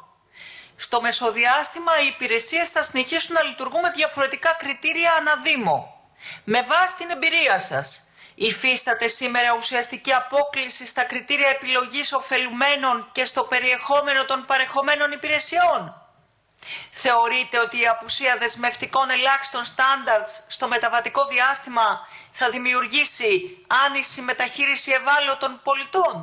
Ποια συγκεκριμένα ελάχιστα στοιχεία, κριτήρια, στελέχωση, πρωτόκολλα θα έπρεπε κατά τη γνώμη σας να έχουν προβλεφθεί σε επίπεδο νόμου? Ευχαριστώ. Κύριε Καλογεροπούλου, ένα θέμα το οποίο είναι υπαρκτό. Είπαμε από την ώρα που γίναμε μόνιμοι εδώ και 2 χρόνια, δεν υπάρχει ένας πρότυπος ενιαίος κανονισμός. Δήμοι μεμονωμένοι έχουν προχωρήσει σε σύσταση εσωτερικού κανονισμού λειτουργίας. Πάντα όσον αφορά με τις παρεμβάσεις τις δικές μας και τις παρενέσεις, να μην αλλοιώνεται η ουσία της υπηρεσίας κατοίκων φροντίδα, πρωτοβάθμιας κοινωνικής φροντίδας. Υπάρχουν διαφοροποιήσεις, η αλήθεια είναι. Δηλαδή, από Δήμο σε Δήμο, άλλο κριτήριο μπορεί να έχει αυτή τη στιγμή ένας Δήμος, άλλα κριτήρια έχει ένας άλλος. Και συγκεκριμένα όσον αφορά π.χ. Τα 3 βασικά κριτήρια επιλογής των εξυπηρετουμένων, που είναι η οικογενειακή κατάσταση, η κατάσταση υγείας και τα οικονομικά κριτήρια. Άλλο μπορεί να είναι σε ένα Δήμο το οικονομικό κριτήριο, άλλο μπορεί να είναι σε έναν άλλον. Άλλος επιλέγει τους εξυπηρετούμενους σε ένα Δήμο, άλλη επιτροπή επιλέγει σε κάποιον άλλον Δήμο. Επίσης υπάρχουν παρεμβάσεις όσον αφορά τη λειτουργία των εργαζομένων, που απασχολούνται ή πόσο χρόνο απασχολούνται ή αναλώνονται σε υπηρεσίες του στυλ καθημερινό συσίτιο, το οποίο επίσης αποδυναμώνει εδώ και εκεί γενικότερα την υπηρεσία. Αυτά όλα θεωρούμε ότι με τον κανονισμό λειτουργίας θα τακτοποιηθούν και θα λυθούν. Αυτός είναι ο σκοπός. Να μπει μια σειρά στο πνεύμα αυτό. Μέχρι τότε, γι' αυτό είπα και στην αρχή, όντως έτσι είναι όπως επισημάνεται, δηλαδή μέχρι να γίνει ο κανονισμός, δεν θέλουμε να πάρει πολύ χρόνο ακόμα, δηλαδή ναι μεν η πρόβλεψη είναι για 2 έτη, εντούτοις όμως φιλοδοξούμε να τον τελειώσουμε όσο πιο γρήγορα γίνεται, γιατί θα παλύνει αυτές τις διαφορές οι οποίες υπάρχουν. Δεν θέλουμε να το αφήσουμε, όπως δεν θέλουμε να αφήσουμε την αποδυνάμωση της υπηρεσίας, εξού και η δεκαετή παραμονή στην υπηρεσία των συγκεκριμένων εργαζομένων. Ευχαριστούμε, κύριε Αθανασίου. Θα περάσω στην κυρία Ειρήνη Μολφέση, την πρόεδρο της Πανελλήνιας Φιλοζωικής Ομοσπονδίας, για κάποιες ερωτήσεις που σε έχουν απευθύνει οι συνάδελφοι. Κυρία Μολφέση, μας ακούτε? Σας ακούω, με ακούτε κι εσείς? Ναι, έχετε το λόγο, ναι. Ωραία. Με ρωτήσατε εάν τα μέτρα αυτά βλάπτουν την ελεύθερη προσφορά στο κοινωνικό σύνολο. Νομίζω ότι ακριβώς αυτό προσπάθησα να εξηγήσω, ότι εμείς το είχαμε πει αυτό από την αρχή, δηλαδή από τότε που ο νόμος που τώρα γίνεται και αυτά στη συνέχεια, ο νόμος του 21 για τα ζώα, μπήκε μπροστά. Είπαμε ότι θεσπίζεται ένα σύστημα, ένα δίκτυο, ένα πλέγμα υποχρεώσεων, ας πούμε, του κηδεμόνα των ζώων, των πολιτών που ασχολούνται με αυτά, των φιλοζωικών κτλ. Που δεν σχετίζονται με την φιλοζωία. Είναι μια παρακολούθηση του κράτους και μέσω των μητρώων μια παρακολούθηση του κράτους που δεν έχει κανένα λόγο ύπαρξης και βάζει τον καθένα, ας πούμε, που θέλει να ασχοληθεί με τα κοινά σε κίνδυνο. Γιατί στα αλήθεια, ποιος εμπιστεύεται την διοίκηση και ποιος εμπιστεύεται το κράτος και τις προθέσεις ενός κράτους που και δεν είναι κομματικό, μην με παρεξηγείτε, δεν έχουμε κομματική ταυτότητα στη Φιλοζωική Ομοσπονδία, αλλά έχουμε πρόβλημα όταν μας φέρονται αυταρχικά και μας ζητάνε πράγματα που μας εμποδίζουν να κάνουμε αυτό που θέλουμε να κάνουμε. Δηλαδή, αυτά που προβλέπουν αυτά τα άρθρα είναι σαν να αγνοούν εντελώς το πώς λειτουργεί μια φιλοζωική.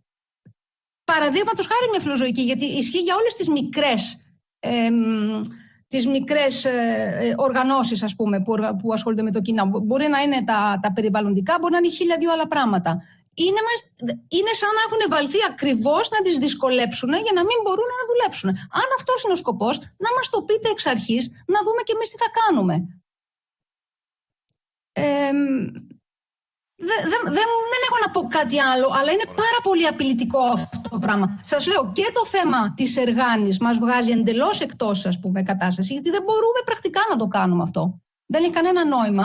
Και το θέμα της δυσφήμισης, της συκοφαντικής δυσφήμισης, που αν κανείς έχει καταδικαστεί δεν μπορεί να συμμετέχει στην ουσία στα όργανα, βγάζει εκτός παιχνιδιού τα πιο δραστήρια μέλη αυτής της κοινότητας που παλεύει για καλύτερα πράγματα, που παλεύει για τα κοινά.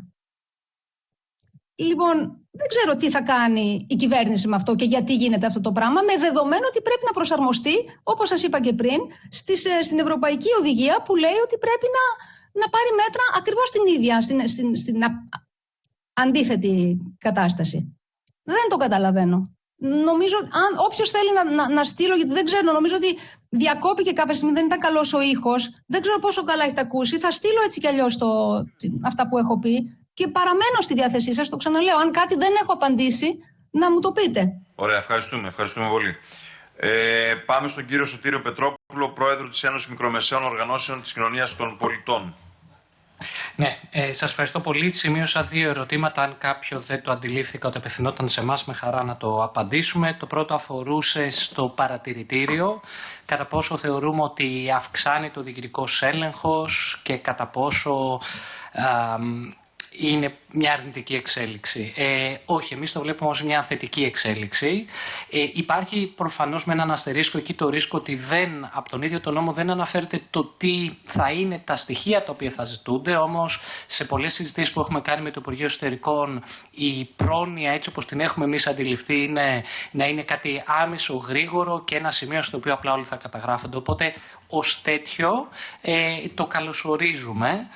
Θα έλεγα ότι τα προβλήματα του διοικητικού βάρους έρχονται κυρίως στο ειδικό μητρό και απαντώντας το δεύτερο ερώτημα, η πραγματικότητα δεν είναι το συγκεκριμένο σχέδιο νόμου που έρχεται απλά να θεραπεύσει κάποιες αυλεψίες. Το πρόβλημα είναι ότι κινείται στη βάση ενός νόμου, αυτού του 21, το οποίος διαμορφώθηκε κατά τη δικιά μας αντίληψη και ανάγνωση με ελλιπέστατη, θα έλεγα, γνώση το πώς λειτουργεί το σχετικό πεδίο, δηλαδή οι οργανώσεις της κοινωνίας πολιτών, και σίγουρα δεν μπορώ να φανταστώ ότι δεν έχει γίνει και με αυτόν τον τρόπο, ενσωματώνοντας προκαταλήψεις που πολλοί άνθρωποι οι οποίοι αγνοούν την πραγματικότητα του χώρου και απλά ίσως μαθαίνουν γι' αυτό μέσα από τα μέσα μαζικής ενημέρωσης ή άλλα κανάλια, έχουν ενσωματωθεί λοιπόν και κάποιες από αυτές τις προκαταλήψεις.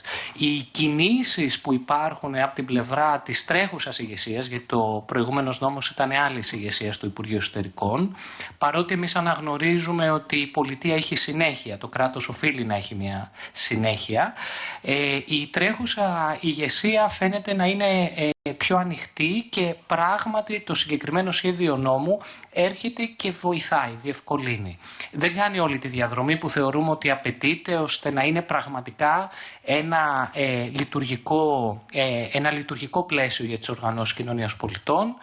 Θεωρούμε όμως ότι αν εξετάσετε τις προτάσεις που έχουμε κάνει και διατηρώντας όπως πάντα, τουλάχιστον από την πλευρά μας, ανοιχτό το διάλογο και για επόμενα βήματα, θεωρούμε ότι μπορούμε να κάνουμε πολύ περισσότερα ώστε να βελτιωθεί το σχετικό πεδίο.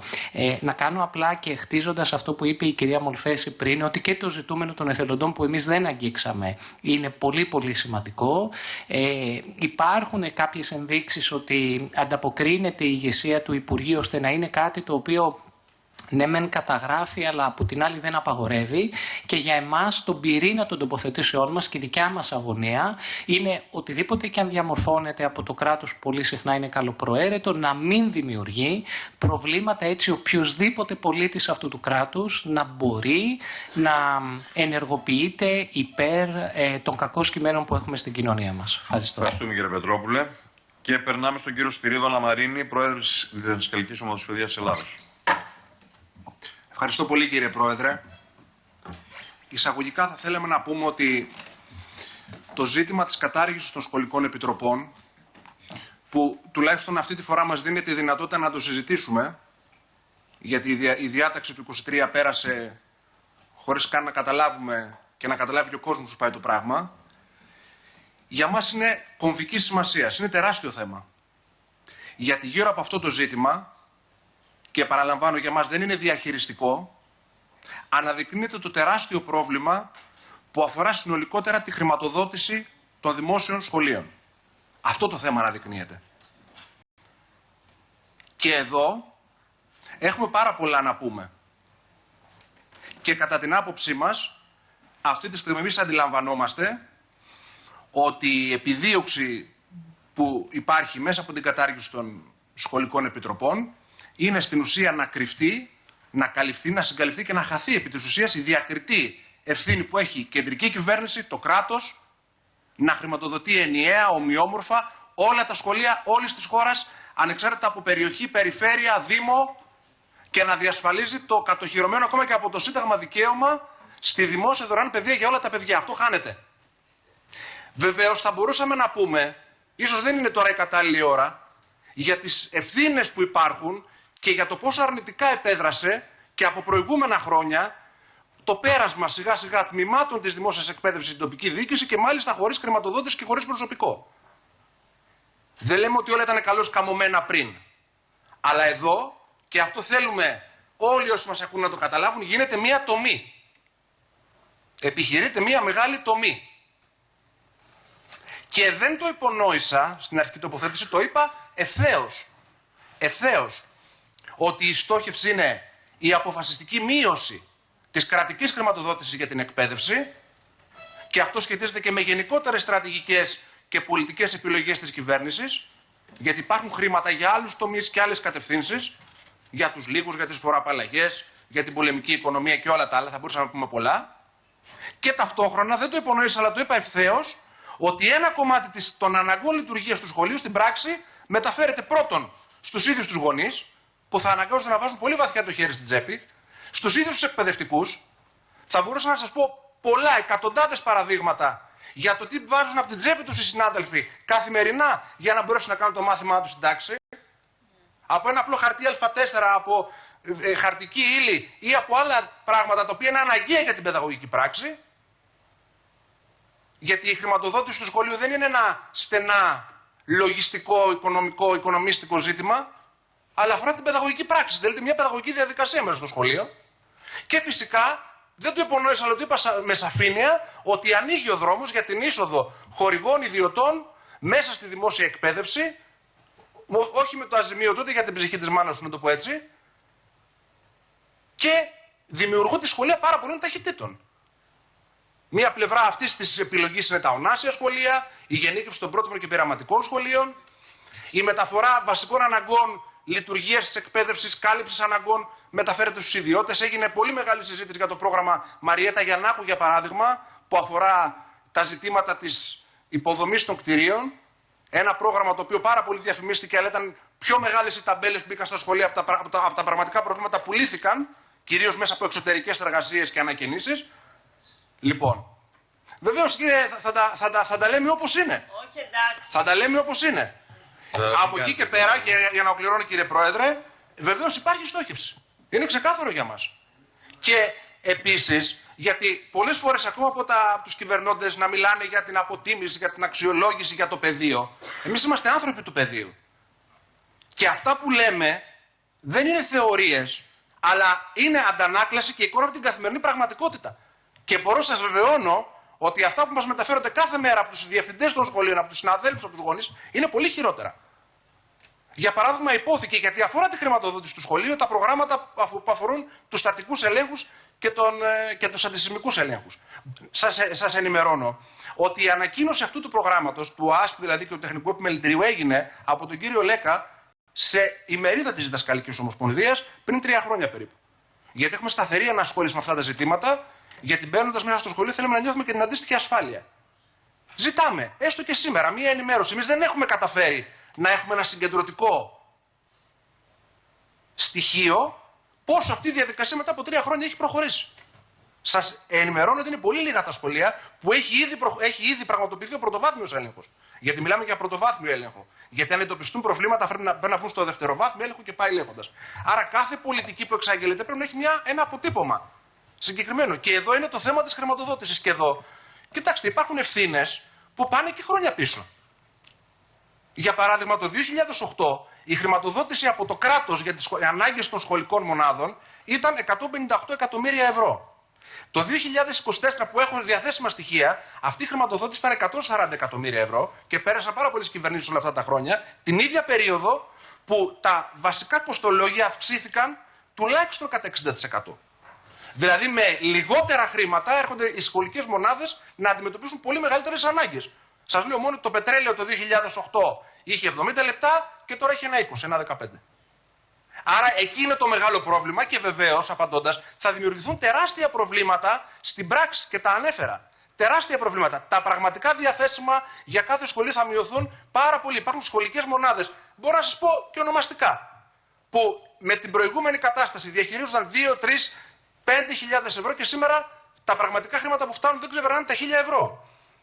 Πολλές φορές υπάρχει δυσκολία στους διευθυντές να αγοράσουν ακόμα και ένα λουκέτο. Σε πολλές περιπτώσεις τα υλικά που έρχονται μέσα από τις κεντρικές παραγγελίες των Δήμων, όπου αυτές γίνονται, που είναι πολύ γραφειοκρατικές και πολύ χρονοβόρες, είναι ακατάλληλα για τα σχολεία. Υπάρχει μια απίστευτη γραφειοκρατία στους ίδιους τους διευθυντές, που έχουν μετατραπεί σε λογιστές και δεν γίνεται αυτό το πράγμα. Και φυσικά υπάρχει και ένα θέμα διαφάνειας, γιατί όταν υπάρχει απόκλιση από αυτά τα χρήματα που δίνει το κράτος, τα λίγα, τα περιορισμένα εγώ θα πω, με το τι πραγματικά φτάνει στο σχολείο και σήμερα καταργείται ο μηχανισμός που μπορούσε να κάνει αυτό τον έλεγχο για το τελικά πώς κατανέμονται αυτά τα χρήματα, ναι, υπάρχει και θέμα διαφάνειας. Εμείς δεν είμαστε εδώ για να υπερασπιστούμε αυτό που υπήρχε πριν. Όχι, κύριε Υπουργέ. Όχι. Και το λέω με επιτάσσεως όχι. Γιατί αν θέλαμε πραγματικά να αντιμετωπίσουμε ζητήματα, θα κάναμε μια ουσιαστική συζήτηση για το πώς θα βελτιωνόταν αυτό το πλαίσιο που υπήρχε. Και επίσης, θα παίρνατε υπόψη και πρέπει να πάρετε υπόψη την αποτίμηση που γίνεται. Γιατί από την πλευρά σας, φέροντας αυτή τη διάταξη, δεν φαίνεται και μια έκθεση, μια αποτίμηση. Εμείς κάνουμε μια προσπάθεια και δεν είναι τυχαίο ότι και άλλοι φορείς, που μπορεί να ξεκινάνε και από μια άλλη εφετηρία από τη δική μας τοποθέτηση, βάζουν σοβαρούς προβληματισμούς. Άρα από αυτή την άποψη, από αυτή την πλευρά, από αυτή την διάσταση είναι η δική μας αντίθεση και φυσικά θα προσπαθήσουμε. Και εδώ περιμένουμε και τις δικές σας πρωτοβουλίες για το καθεστώς που θα υπάρχει το επόμενο διάστημα, ποια θα είναι η δυνατότητα να έχουμε ματιά και έλεγχο. Και κλείνοντας, για το θέμα των διώξεων και του πειθαρχικού που μας έγινε μια ερώτηση, πάλι εμείς δεν θέλουμε να μιλάμε γενικά. Υπάρχει μια πραγματικότητα. Και υπάρχουν και αντιφάσεις. Για παράδειγμα, η κυρία Χαραλαμπογιάννη, και στη συνάντηση που κάναμε ως Δασκαλική Ομοσπονδία και δημόσια σε μέσα ενημέρωσης, είπε ότι οι διατάξεις του νέου πειθαρχικού αφορούν πειθαρχικά αδικήματα και δεν σχετίζονται με τη συνδικαλιστική δράση και τις μορφές που επιλέγουν τα σωματεία. Και αυτό επαναλήφθηκε και στη Βουλή από τον Υπουργό. Και αυτή τη στιγμή έχουμε στην εκπαίδευση διώξεις εκπαιδευτικών που οδηγούνται σε πειθαρχικά, που καλούνται την επόμενη Τετάρτη από τη Λακωνία στο πρωτοβάθμιο πειθαρχικό της Πελοποννήσου για συμμετοχή τους σε συνδικαλιστική δράση. Όχι γιατί έκαναν κάποιο παράπτωμα, όχι γιατί δεν ήταν καλοί στη δουλειά τους, όχι γιατί αμέλησαν κάποιο υπηρεσιακό τους καθήκον, όχι γιατί υπέπεσαν σε ένα παράπτωμα, αλλά γιατί συμμετέχουν σε μια απεργιακή κινητοποίηση. Αυτό δεν δίνει την αίσθηση ότι εδώ υπάρχει μια επιλογή τρομοκράτησης? Και είναι και πολλά περισσότερα τα παραδείγματα. Και αυτά τα είπαμε. Τα είπαμε και στη διαδικασία του πειθαρχικού. Όταν σήμερα διώκεται και οδηγήθηκε με το ερώτημα και κατέπεσε φυσικά σε πειθαρχικό συναδέλφισά μας, δασκάλα από το Μενίδη, που μαζί με τους γονείς, μαζί με το σωματείο της, κατήγγειλε την έλλειψη σχολικού νοσηλευτή που είχε αποτέλεσμα ένας μαθητής να είναι 2-3 μήνες έξω από το σχολείο και αυτή η συναδέλφισσα οδηγήθηκε στο πειθαρχικό. Αυτό τι δίνει? Την αίσθηση ότι υπάρχει μια δυνατότητα να εκφράζουμε ελεύθερα τις απόψεις μας? Ή όταν εκπαιδευτικοί, για παράδειγμα από ειδικό νηπιαγωγείο, εγκαλέστηκε ολόκληρο σύλλογος διδασκόντων στην εκπαίδευση γιατί με υπηρεσιακό τρόπο ανέδειξε ζητήματα που αφορούν την ασφάλεια των παιδιών και προέκυπταν από την έλλειψη ειδικού βοηθητικού προσωπικού. Ναι, υπάρχει πρόβλημα.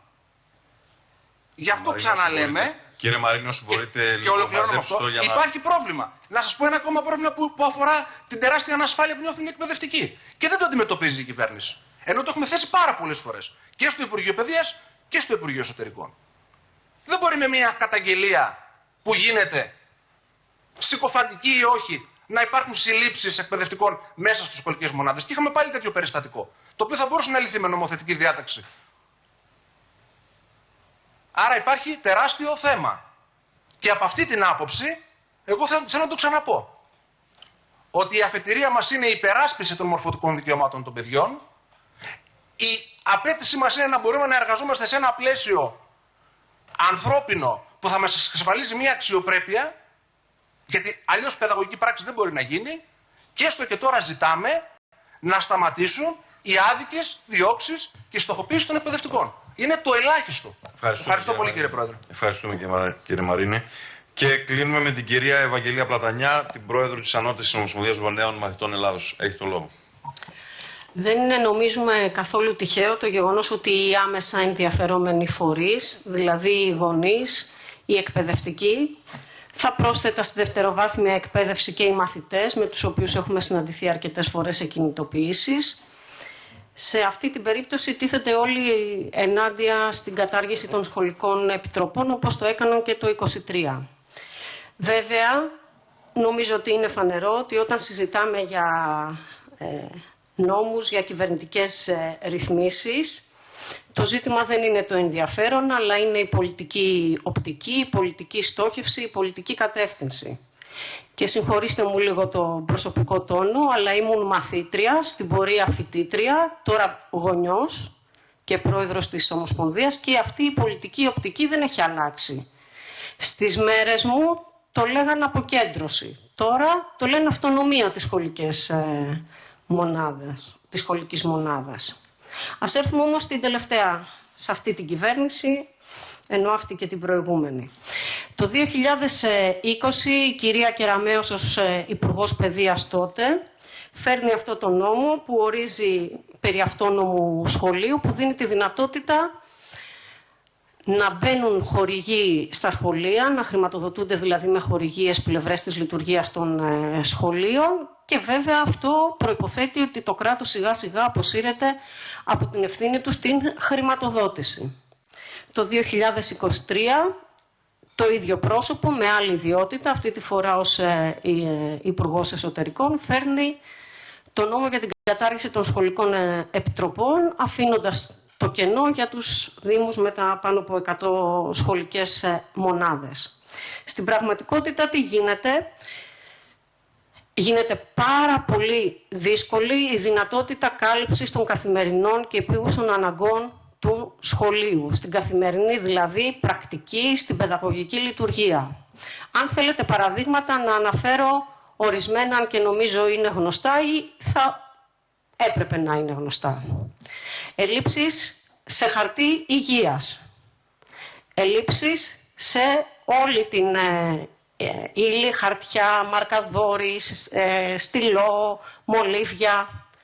Ελλείψεις δυνατότητας χρηματοδότησης, για παράδειγμα συντήρησης ανελκυστήρων, διακοπές ρεύματος, ελλείψεις σε κουρτίνες. Μπορώ να πω μια σειρά άλλα πράγματα που κατά καιρούς έχουμε κληθεί ως γονείς, η συλλογή, από δήμους που μας λένε ότι κοιτάξτε να δείτε, εδώ για να πάρθουν χαρτιά υγείας ή λόγου χάρη φάρμακα, θα περάσει ένα χρονικό διάστημα τόσο. Αν θέλετε από την παγία.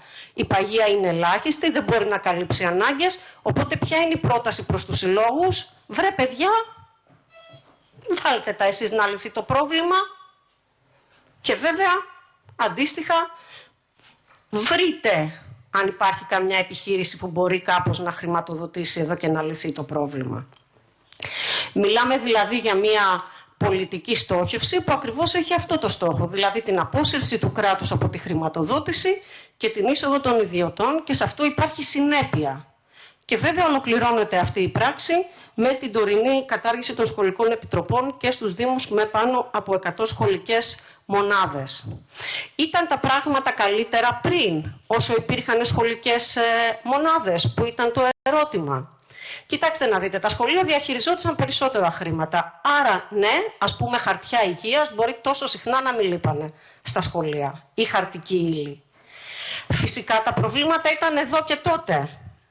Γιατί ακριβώς στο έδαφος της υποχρηματοδότησης και της υποστελέχωσης υπηρεσιών, στο πλαίσιο αυτής της σταθερής στρατηγικής που μιλάει για αυτονομία και προϋποθέτει την υποχρηματοδότηση, αυτονομία που οδηγεί στην κατηγοριοποίηση, σε αυτό το έδαφος λοιπόν ήταν πολλά και οξυμένα τα προβλήματα, όμως η πείρα δείχνει ότι η κατάσταση έχει χειροτερεύσει και χειροτερεύει ακόμα περισσότερο καθημερινά και θα χειροτερεύσει και με αυτό το μέτρο. Από αυτή τη σκοπιά λοιπόν εμείς ζητάμε για άλλη μία φορά να μην περάσει αυτό το άρθρο στο συγκεκριμένο νομοσχέδιο, να επανέλθει η λειτουργία των σχολικών επιτροπών και για τους Δήμους που ήδη είχε καταργηθεί, έχοντας βέβαια καθαρό ότι αυτό από μόνο του δεν λύνει το ζήτημα. Δηλαδή, για να λυθεί το ζήτημα χρειάζεται αύξηση της κρατικής χρηματοδότησης για τα σχολεία,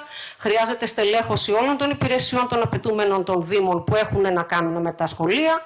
Για παράδειγμα, η έλλειψη προσωπικού στις τεχνικές υπηρεσίες οδηγεί φυσικά στις εργολαβίες που μπαίνουν στα σχολεία με μειοδοτικούς διαγωνισμούς, που και η ποιότητα των παρεχόμενων υπηρεσιών είναι πολλές φορές προβληματική. Επιμένουμε λοιπόν σε αυτό.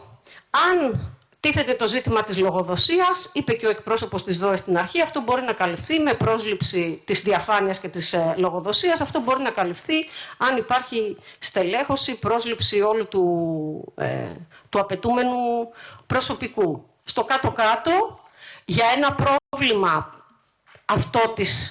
αυτό που επικαλείται δηλαδή η κυβέρνηση της έλλειψης διαφάνειας και λογοδοσίας, για την οποία δεν ευθύνονται τα σχολεία, δεν ευθύνονται οι μαθητές, δεν ευθύνονται οι γονείς, δεν ευθύνεται το εκπαιδευτικό προσωπικό, δεν μπορεί οι συνέπειες να είναι απέναντι σε αυτούς. Ευχαριστούμε πολύ κυρία Πλατανιά. Ναι κύριε Καλογερόπουλε. Ήθελα απλώς έτσι σε αυτά τα οποία... κάνετε μια επισήμανση σύντομη. Ναι, δεν θα αργήσω. Απλώς θέλω να επισημάνω στον αγαπητό φίλο τον εκπρόσωπο της πρωτοβάθμιας... Ναι, τον κύριο Μαρίνη. Καταρχήν, αν θέλετε να μάθετε ποια σχολεία έχουν ελεγχθεί για στατική επάρκεια, κάνετε ένα αίτημα στο ΤΕΕ, δηλαδή ο Δήμος το κάνει και παίρνει αμέσως απάντηση. Γιατί εκεί είναι συγκεκριμένη η απάντηση αν το κτίριο έχει στατική επάρκεια και πώς λειτουργεί. Τώρα εδώ δεν κάνουμε παρελθοντολογία, όμως υπάρχουν διάφορες μορφές σχολείων όπως έχουν χτιστεί, με διάφορους κανόνες οικοδομικούς, με αποτέλεσμα σήμερα η πατρίδα μας, ειδικά στα αστικά κέντρα που έχει πρόβλημα, γιατί δεν υπάρχει γήπεδο να μπορέσεις να απολωτριώσεις, τα κόστη είναι τεράστια, προκειμένου να φτιάξεις καινούρια σχολιά. Άρα λοιπόν γίνεται μια προσπάθεια ενίσχυσης των ήδη υπαρχόντων για να μην υπάρξει κατεδάφιση. Παράλληλα όμως έχουμε και το δημογραφικό πρόβλημα, όπου συρρυκνώνονται κάποια σχολιά. Εμείς ειδικά στην πόλη του Εγάλεω το αντιμετωπίζουμε, γιατί κάποιο που ήταν ιδιωτικό κερδίθηκε στα δικαστήρια, με αποτέλεσμα οι γονείς να διαμαρτύρονται, αλλά δεν μπορούμε να υπέρβουμε τη δικαιοσύνη. Ούτε ο Δήμος μπορεί να παραπολωτριώσει ακίνητο κάτω από 2 στρέμματα προκειμένου να κάνει σχολείο, εφόσον δεν προβλέπεται από τις προδιαγραφές. Θέλω να πω λοιπόν ότι υπάρχουν αγγενή προβλήματα. Ακούστε με ένα λεπτό. Σας παρακαλώ πολύ κυρία μου, δεν σας διέκοψα τα μιλάγατε. Θα σας παρακαλώ κυρία μου. Ζήτησε ο κύριος Καλογερόπουλος μια δεν κάνω τοποθέτηση. παρέμβαση να κάνει. Εντάξει, με τους κύριε κυρίους... Καλογερόπουλε, όσο μπορείτε, κλείστε το. Λοιπόν, εν πάση περιπτώσει, κύριε Πρόεδρε, ναι. Εντάξει, το χρόνο που είχε για τις ερωτήσεις τον πήρε τώρα. Δεν ρώτησες πριν, δεν διέκοψα κανέναν. Αν θέλετε να συνεχίσετε κυρία μου, εκτός όταν τελειώσουμε να τα πούμε. Λοιπόν, θέλω να πω το εξής. Ότι είναι γεγονός ότι υπάρχει πρόβλημα. Εδώ όμως τι πάμε, δεν πάμε να αφαιρέσουμε, πάμε να προσθέσουμε στην ουσία. Αυτό λένε και οι Δήμοι, γιατί αν πάτε σε άλλα κράτη, όλη την ευθύνη των σχολείων τα έχουν οι Δήμοι. Τα έχει αυτοδιοίκηση. Στην Ελλάδα είναι η ιστορία διαφορετική. Τόσα χρόνια. Θέλω να πω λοιπόν ότι πραγματικά χρειάζεται ενίσχυση, αλλά και ενίσχυση υπηρεσιών, προκειμένου να υπάρχει καλύτερη διεκπαιρέωση. Μου λέτε ότι δεν φτάνει η παγία. Μα είπε ο Υπουργός ότι στη διαδικασία του κώδικα, και το είπε και το ξέρει η αυτοδιοίκηση, που θα έρθει να ψηφιστεί σύντομα, υπάρχουν τροποποίησεις τέτοιες για την αντικατάσταση αυτών των πραγμάτων. Εμείς συζητάμε. Ο δάσκαλος και ο διευθυντής να μην είναι υπόλογος για τη διαδικασία αυτή, Ένα το κρατούμενο, να υπάρχει επάρκεια χρημάτων για να εξυπηρετήσουν το σχολείο, όχι για σημαντικά πράγματα. Γιατί αν θέλει σημαντικές παρεμβάσεις, τότε αλλάζει. Δεν μπορεί να παρέμβει ούτε ο Σύλλογος Γονέων, ούτε ο Διευθυντής, αλλά και ο Δήμος θα πρέπει να απευθυνθεί χτύπ. Θέλω να πω λοιπόν ότι σε αυτή τη διαδικασία δεν προβλέπεται κατ' ούτε ιδιωτικοποίηση να μπουν φορείς. Σαν δήμαρχοι, πώς καλούσαμε και παιδιά που ανήκανε και στο ΚΚΕ και στο ΣΥΡΙΖΑ. Πώς καλούσαμε φορείς να ενισχύσουν αθλητικά σωματεία για να κάνουμε παραστάσεις. Δεν το κάναμε αυτό για να μπει ο ιδιώτης μέσα στο δημόσιο σχολείο. Επειδή όμως γίνονται κάποια σχολιά τώρα από τα ονάσια και τα λοιπά, υπάρχει μια διαφοροποίηση. Ούτε υπάρχουν δύο ταχύτητες μαθητές. Και εμείς στο δημόσιο σχολείο του Εγάλεο τελειώσαμε. Δεν τελειώσαμε στο κολέγιο, ούτε πήγαμε πουθενά αλλού. Θέλω να πω, ήμασταν 120 παιδιά στην τάξη, 3 στο δρανείο. Αλλά ο καθηγητής και ο δάσκαλος έδινε εκπαίδευση, δεν έδινε καθοδήγηση. Συμπληρωματικά στην εκπαίδευση των γονιών. Αυτά ήθελα να πω, κύριε. Κύριε Καλογερόπουλο, ευχαριστούμε. Λοιπόν, να επισημάνω κάτι. Αυτό κανονικά να επισημάνω κάτι. Ο κύριος Καλογερόπουλος πήρε το τρίλεπτο που είχε για τις ερωτήσεις. Έτσι. Δεύτερον, 1 λεπτό. Αυτό μπορεί να είναι λίγο εκτός διαδικασίας, όπως και το ότι ζητάει το λόγο ο κύριος Μαρίνης τώρα, αλλά είναι ενδιαφέρον το θέμα για όλους μας, έχει να κάνει με τα παιδιά μας, με τα σχολιά μας. Δεν έχω σκοπό να αφαιρέσω το λόγο από κανέναν. Οπότε, ολοκληρώσαμε νομίζω. Ωραία. Κύριε Μαρίνη, διευκρινίζω, δεν προβλέπετε για μισό λεπτό. Ευχαριστώ πάρα πολύ, κύριε Πρόεδρε, και το λέω με μεγάλη ειλικρίνεια.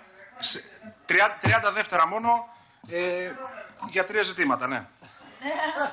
Πρώτον, για να δούμε ποια πολιτική οδηγεί στην ιδιωτικοποίηση και αν εξυπηρετεί συμφέροντα. Υπόθηκε για το Εγάλεο. Σας λέω λοιπόν ότι στο Εγάλεο λειτουργούσε δημόσιο σχολείο σε νοικιασμένο κτίριο. Ακούστε. Λοιπόν. Μην προτρέχετε γιατί θα εκτεθείτε. Το ξέρω. Λειτουργούσε δημόσιο σχολείο σε νοικιασμένο κτίριο. Λοιπόν, 1 λεπτό. Το σχολείο αυτό, ολοκληρώνω κύριε Πρόεδρε σε 30 δεύτερα, το σχολείο αυτό κρίθηκε ακατάλληλο για να λειτουργήσει στο συγκεκριμένο χώρο και μεταφέρθηκε και συγχωνεύτηκαν 2 σχολεία και μετά από ένα χρόνο στον ίδιο χώρο λειτουργεί ιδιωτικό σχολείο. Ιδιωτικό σχολείο. Ορίστε λοιπόν ποια πολιτική με κοινικό τρόπο ιδιωτικοποιεί και εμπορευματοποιεί την εκπαίδευση. Τελείωσε η διαδικασία. Δεύτερον, και κλείνω. Δεύτερον, ως Ομοσπονδία απευθυνθήκαμε με τον πιο επίσημο τρόπο στην ΚΕΔΕ, στο Γενικό Γραμματέα, προκειμένου να αποκτήσουμε μια πλήρη εικόνα για το που έχουν προχωρήσει και σε ποιο βαθμό έχουν προχωρήσει αντισημικέλοι, γιατί μας ενδιαφέρει. Εμείς είμαστε κάθε μέρα μέσα στα σχολεία με χιλιάδες παιδιά και δεν αποκτήσαμε αυτή την εικόνα. Και τρίτον, δεν ξέρω αν οι θέσεις, οι τοποθετήσεις μας προκαλούν αλλεργία, αλλά θέλω ο κύριος της Νέας Δημοκρατίας, ο κύριος εκπρόσωπος της Νέας Δημοκρατίας να ανακαλέσει τα περί καθοδήγησης. Εκφράζω μια ομοσπονδία, την μεγαλύτερη στον χώρο του δημοσίου, που εκπροσωπεί 90.000 δασκάλους και δασκάλες πρωτοβάθμιας εκπαίδευσης, που κάθε μέρα δίνουν την ψυχή τους για να στηρίξουν το δημόσιο σχολείο με 800 και 900 ευρώ, χωρίς 13ο και 14ο μισθό, που πληρώνουν από την τσέπη τους την προϋπηρεσία τους. Ένα κλάδο που έχει υποστεί τα πάνδυνα τα τελευταία χρόνια και είναι δικαιολογημένο να μεταφέρουμε τις θέσεις, τις συλλογικές μας αποφάσεις και τα περί καθοδήγησης δεν μας αφορούν. Εμείς πατάμε πάνω στα προβλήματα, διεκδικούμε λύσεις και θέλουμε να μας αντιμετωπίζετε με σεβασμό. Ωραία, ευχαριστούμε κύριε Μαρίνη. 1 λεπτό. Το κλείσαμε. 1 λεπτό, Πρόεδρε, υπάρχει μια απάντηση γιατί είναι θέμα, ουσιαστικό. Προσέξτε. 1 λεπτό. Έχουν επίκαιρες οι υπουργοί. Θα πρέπει να μιλήσει ο Υπουργός. Τελειώνουμε. Είναι για το σχολείο που μας είπε. Επειδή ο αγαπητός συνάδελφος, τον έχουμε συνάδελφο σήμερα εδώ, έχει το εξής. Αυτό το σχολείο είχε μια οικοδομική άδεια η οποία είχε μόνο το στέλεχος και δεν είχε εφαρμοστεί ποτέ η υλοποίησή του. Ήταν με ένα κλιμακοστάσιο. Εάν τελείωνε η λήξη της διαδικασίας της χρονομίσθωσης, έπρεπε να φύγει. Σήμερα λοιπόν έχει δίκιο σε αυτό που λέει, ότι προσπαθεί ο ιδιώτης που το αγόρασε το περίφημο σχολείο του Τζαμπέτα να δημιουργήσει σχολείο καθ' υπέρβαση των διατάξεων που υπάρχουν. Εδώ είναι η Διδασκαλική Ομοσπονδία να τους καταγγείλει, να κλείσει το σχολείο. Είναι παράνομο το σχολείο, κύριε. Στατικά, με άδειες, δεν λειτουργεί. Έχουν κάνει αναθεώρηση αδείας με ένα κλιμακοστάσιο, έχει στατική επάρκεια, όλα αυτά. Είναι θέματα που δεν τα κοιτάξω, δεν τα κοιτάξω εγώ. Ωραία, ωραία. Έκλεισε η διαδικασία. Η διαδικασία, παιδιά, κλείσει. Συνάδελφοι, έχει κλείσει. Υπουργέ, ο κύριος Λιβάνιος, Υπουργός Εσωτερικών, έχει το λόγο. Πολύ σύντομα, γιατί πρέπει να κατέβω στην Ολομέλεια για μια επίκαιρη. Να ρωτήσω κάτι, επειδή έχουμε φτάσει σε σημείο και εκθιάζουμε το καθεστώς των σχολικών επιτροπών. Γνωρίζετε πόσα ήταν τα χρέη των σχολικών επιτροπών προς παρόχους ενέργειας, ύδατος, θέρμανσης? Το γνωρίζετε? Όχι. Ούτε εγώ. Κανένας δεν ήξερε τι χρωστάνε οι σχολικές επιτροπές. Κανένας. Γνωρίζετε τι χρέη βρεθήκανε μετά την κατάρριξη σχολικών επιτροπών? Δεκάδες εκατομμύρια. Ποιος φταίει αυτό? Οι σχολικές επιτροπές και το καθεστώς διαχείρισής τους. Ποιος εποπτεύει? Διαχείριση οι δήμοι. Άρα γιατί δεν αναζητήσατε από τους... Λοιπόν, όταν έχετε νομικά πρόσωπα δημοσίου δικαίου με βιβλία εσόδων-εξόδων, όταν διαχειρίζετε δημόσιο χρήμα χωρίς επιτροπές παραλαβής των έργων, όταν δεν έχουν προϋπολογισμό και έχουν δικαίωμα να κάνουν οποιαδήποτε δαπάνη όσο ψηλά και να είναι, και να πού κόψει ένα τιμολόγιο 10, 20, 30, 50, 100 χιλιάδες. Αυτό είναι δημόσια διαχείριση του χρήματος? Αλήθεια τώρα. Και να ρωτήσω κάτι. Τα σχολεία είναι πάρα πολύ σημαντικό και συμφωνούμε όλοι. Η παιδική σταθμή είναι σημαντική? Είναι. Φαντάζομαι συμφωνούμε όλοι. Υπάρχουν επιτροπές παιδικών σταθμών που κάνουν τις προμήθειες? Όχι. Για τις κοινωνικές υπηρεσίες, για τις προμήθειες των ειδών παντοπολίου, για τα κοινωνικά παντοπολία, υπάρχουν επιτροπές κοινωνικών παντοπολίων που κάνουν μόνο τις προμήθειες? Όχι. Για το πράσινο υπάρχουν επιτροπές παρασύνου που κάνουν την προμήθεια? Όχι. Και δεν γίνεται την ίδια στιγμή αντιπολίτευση η οποία μέμφεται για απευθείας αναθέσεις δίθεν την κυβέρνηση, την ίδια στιγμή να υπερασπίζεται ένα καθεστώς το οποίο δεν υπάρχει πουθενά άλλου στον κόσμο. Πουθενά άλλου. Και δεν είναι όχημα για ιδιωτικοποίηση οι σχολικές επιτροπές που ήταν και ένα αυτόνομο νομικό πρόσωπο δημοσίου δικαίου, αλλά είναι όχημα για ιδιωτικοποίηση όταν εντάσσονται μέσα στον πυρήνα του Δήμου στο πιο βαθύ κράτος, στο πιο βαθύ δημόσιο φορέα. Δεν μπορούν οι Δήμοι να κάνουν τις προμήθειες, δεν τις υπογράφουν, δεν ξέρω. Είναι δύσκολο. Δεν κάνουν προμήθειες για τόσα άλλα πράγματα. Να κάνουν προμήθειες και για τα υλικά των σχολείων. Η πάγια προκαταβολή έχει συγκεκριμένο χαρακτήρα. Έκτακτη ανάγκη. Το λουκέτο που έσπασε. Το τζάμι που έσπασε, αλλά μέχρι εκεί. Δεν είναι να πληρώσει το ρεύμα. Δεν είναι να πληρώσει τους λογαριασμούς ρεύματος που να μένουν απλήρωτοι και να φεσώνονται με δεκάδες εκατομμύρια ευρώ οι σχολικές επιτροπές από λογαριασμούς που δεν έχουν πληρωθεί. Είναι πραγματικά ένα οξύμορο στάτους. Νομικά πρόσωπα χωρίς προσωπικό, χωρίς προϋπολογισμό, χωρίς έλεγχο των οφειλών τους, χωρίς τίποτα. Και αυτό το καθεστώς σύσσωμη αντιπολίτευση να το κρατήσετε. Μας αρέσει. Αυτό λέτε. Να διατηρηθείτε κατά λέξη. Είπατε. Συγγνώμη. Τώρα μιλάω εγώ. Σας παρακαλώ. Σας παρακαλώ. Ακούστε με λιγάκι. Σας παρακαλώ. Μην διακόπτε, κυρία Καραγιοροπούλου. Κυρία Καραγιοροπούλου, είπατε να διατηρηθεί το καθεστώς σχολικών επιτροπών και εκεί που κλείσαν να ξανανοίξουν. Αυτό δεν είπατε? Κύριε Πρόεδρε της ΔΟΕ, κύριε Μαρίνη, αυτό δεν είπατε? Κατά λέξη, να μην αποσυρθεί το άρθρο για την κατάρρευση σχολικών επιτροπών και να επανασυσταθούν αυτές που έχουν κλείσει. Αυτό είπανε. Συγγνώμη. Κύριε Γεωργοπούλου, δεν γίνεται αυτό το πράγμα. Τώρα πρέπει ο Υπουργός να τοποθετηθεί. Αυτό είπατε. Μην διακόπτετε, σας παρακαλώ. Μην διακόπτετε. Για να το κλείσουμε. Για να το κλείσουμε. Συγγνώμη. Λοιπόν, ένα λεπτάκι. Αυτό λοιπόν που θα γίνει είναι, πρώτον, δίνεται επαρκής χρόνος 8 μήνες για να γίνουν οι προσαρμογές στους προϋπολογισμούς των Δήμων. Η σχολική χρονιά 26-27 να γίνουν οι προγραμματισμοί των διαγωνισμών, πρέπει να γίνουν. Χαρτιά, αναλώσιμα, χαρτιά υγείας, οτιδήποτε άλλο αναφέρατε. Μαρκαδόρους, στυλό, τα πάντα. 8 μήνες. Δεύτερον, έρχεται ο νέος κώδικας αυτοδιοίκησης. Ο νέος κώδικας αυτοδιοίκησης έχει ένα σημαντικό αριθμό διατάξεων που απλοποιούν την οικονομική διαχείριση, βγάζοντας περιττά εμπόδια. Γίνεται μια κουβέντα με το Υπουργείο Οικονομικών να απλοποιηθεί η διαδικασία της πάγιας προκαταβολής και της απόδοσης από τους διευθυντές και κυρίως εξετάζουμε δυνατότητες να τρέξουν και να ενισχυθεί ο ρόλος των μέχρι σήμερα προαιρετικών επιτροπών, οι οποίες είχαν ένα συμβουλευτικό χαρακτήρα, και να αποκτήσουν ένα πιο δομημένο ρόλο, όχι για τη διαχείριση των χρημάτων, αλλά για τη διαχείριση των σχολικών μονάδων, και να λειτουργεί σαν ένας ενδιάμεσος κρίκος μεταξύ σχολικών μονάδων, κεντρικού δήμου, και να υπάρχει η καταγραφή των αναγκών που υπάρχουν και όλα τα σχετικά. Άρα λοιπόν, οι σχολικές επιτροπές θα καταργηθούν. Οι δήμοι έχουν την υποχρέωση με τη χρηματοδότηση που λαμβάνουν, γιατί πολλοί δήμοι, και να με διορθώσει αν ακούει ο αντιπρόεδρος και ο κ. Κωνσταντέλος, δίνουν και παραπάνω χρήματα από τα ίδια έσοδα για την κάλυψη αναγκών των σχολείων. Μπορούν να κάνουν τους προϋπολογισμούς τους, μπορούν να κάνουν τις αναθέσεις τους από τώρα, από σήμερα. Η νέα χρονιά να βρει σχολική χρονιά με όλες τις απαραίτητες προμήθειες των σχολείων, όπως κάνουν σε όλες τις άλλες πτυχές του δημοτικού έργου. Δεν έχω ακούσει να λέτε ότι δεν έχουν χαρτιά υγείας παιδική σταθμή. Όπως κάνουν σε όλο τον υπόλοιπο Δήμο, σε όλες τις υπόλοιπες δημοτικούς, έτσι ακριβώς θα κάνουν και σε σχολεία.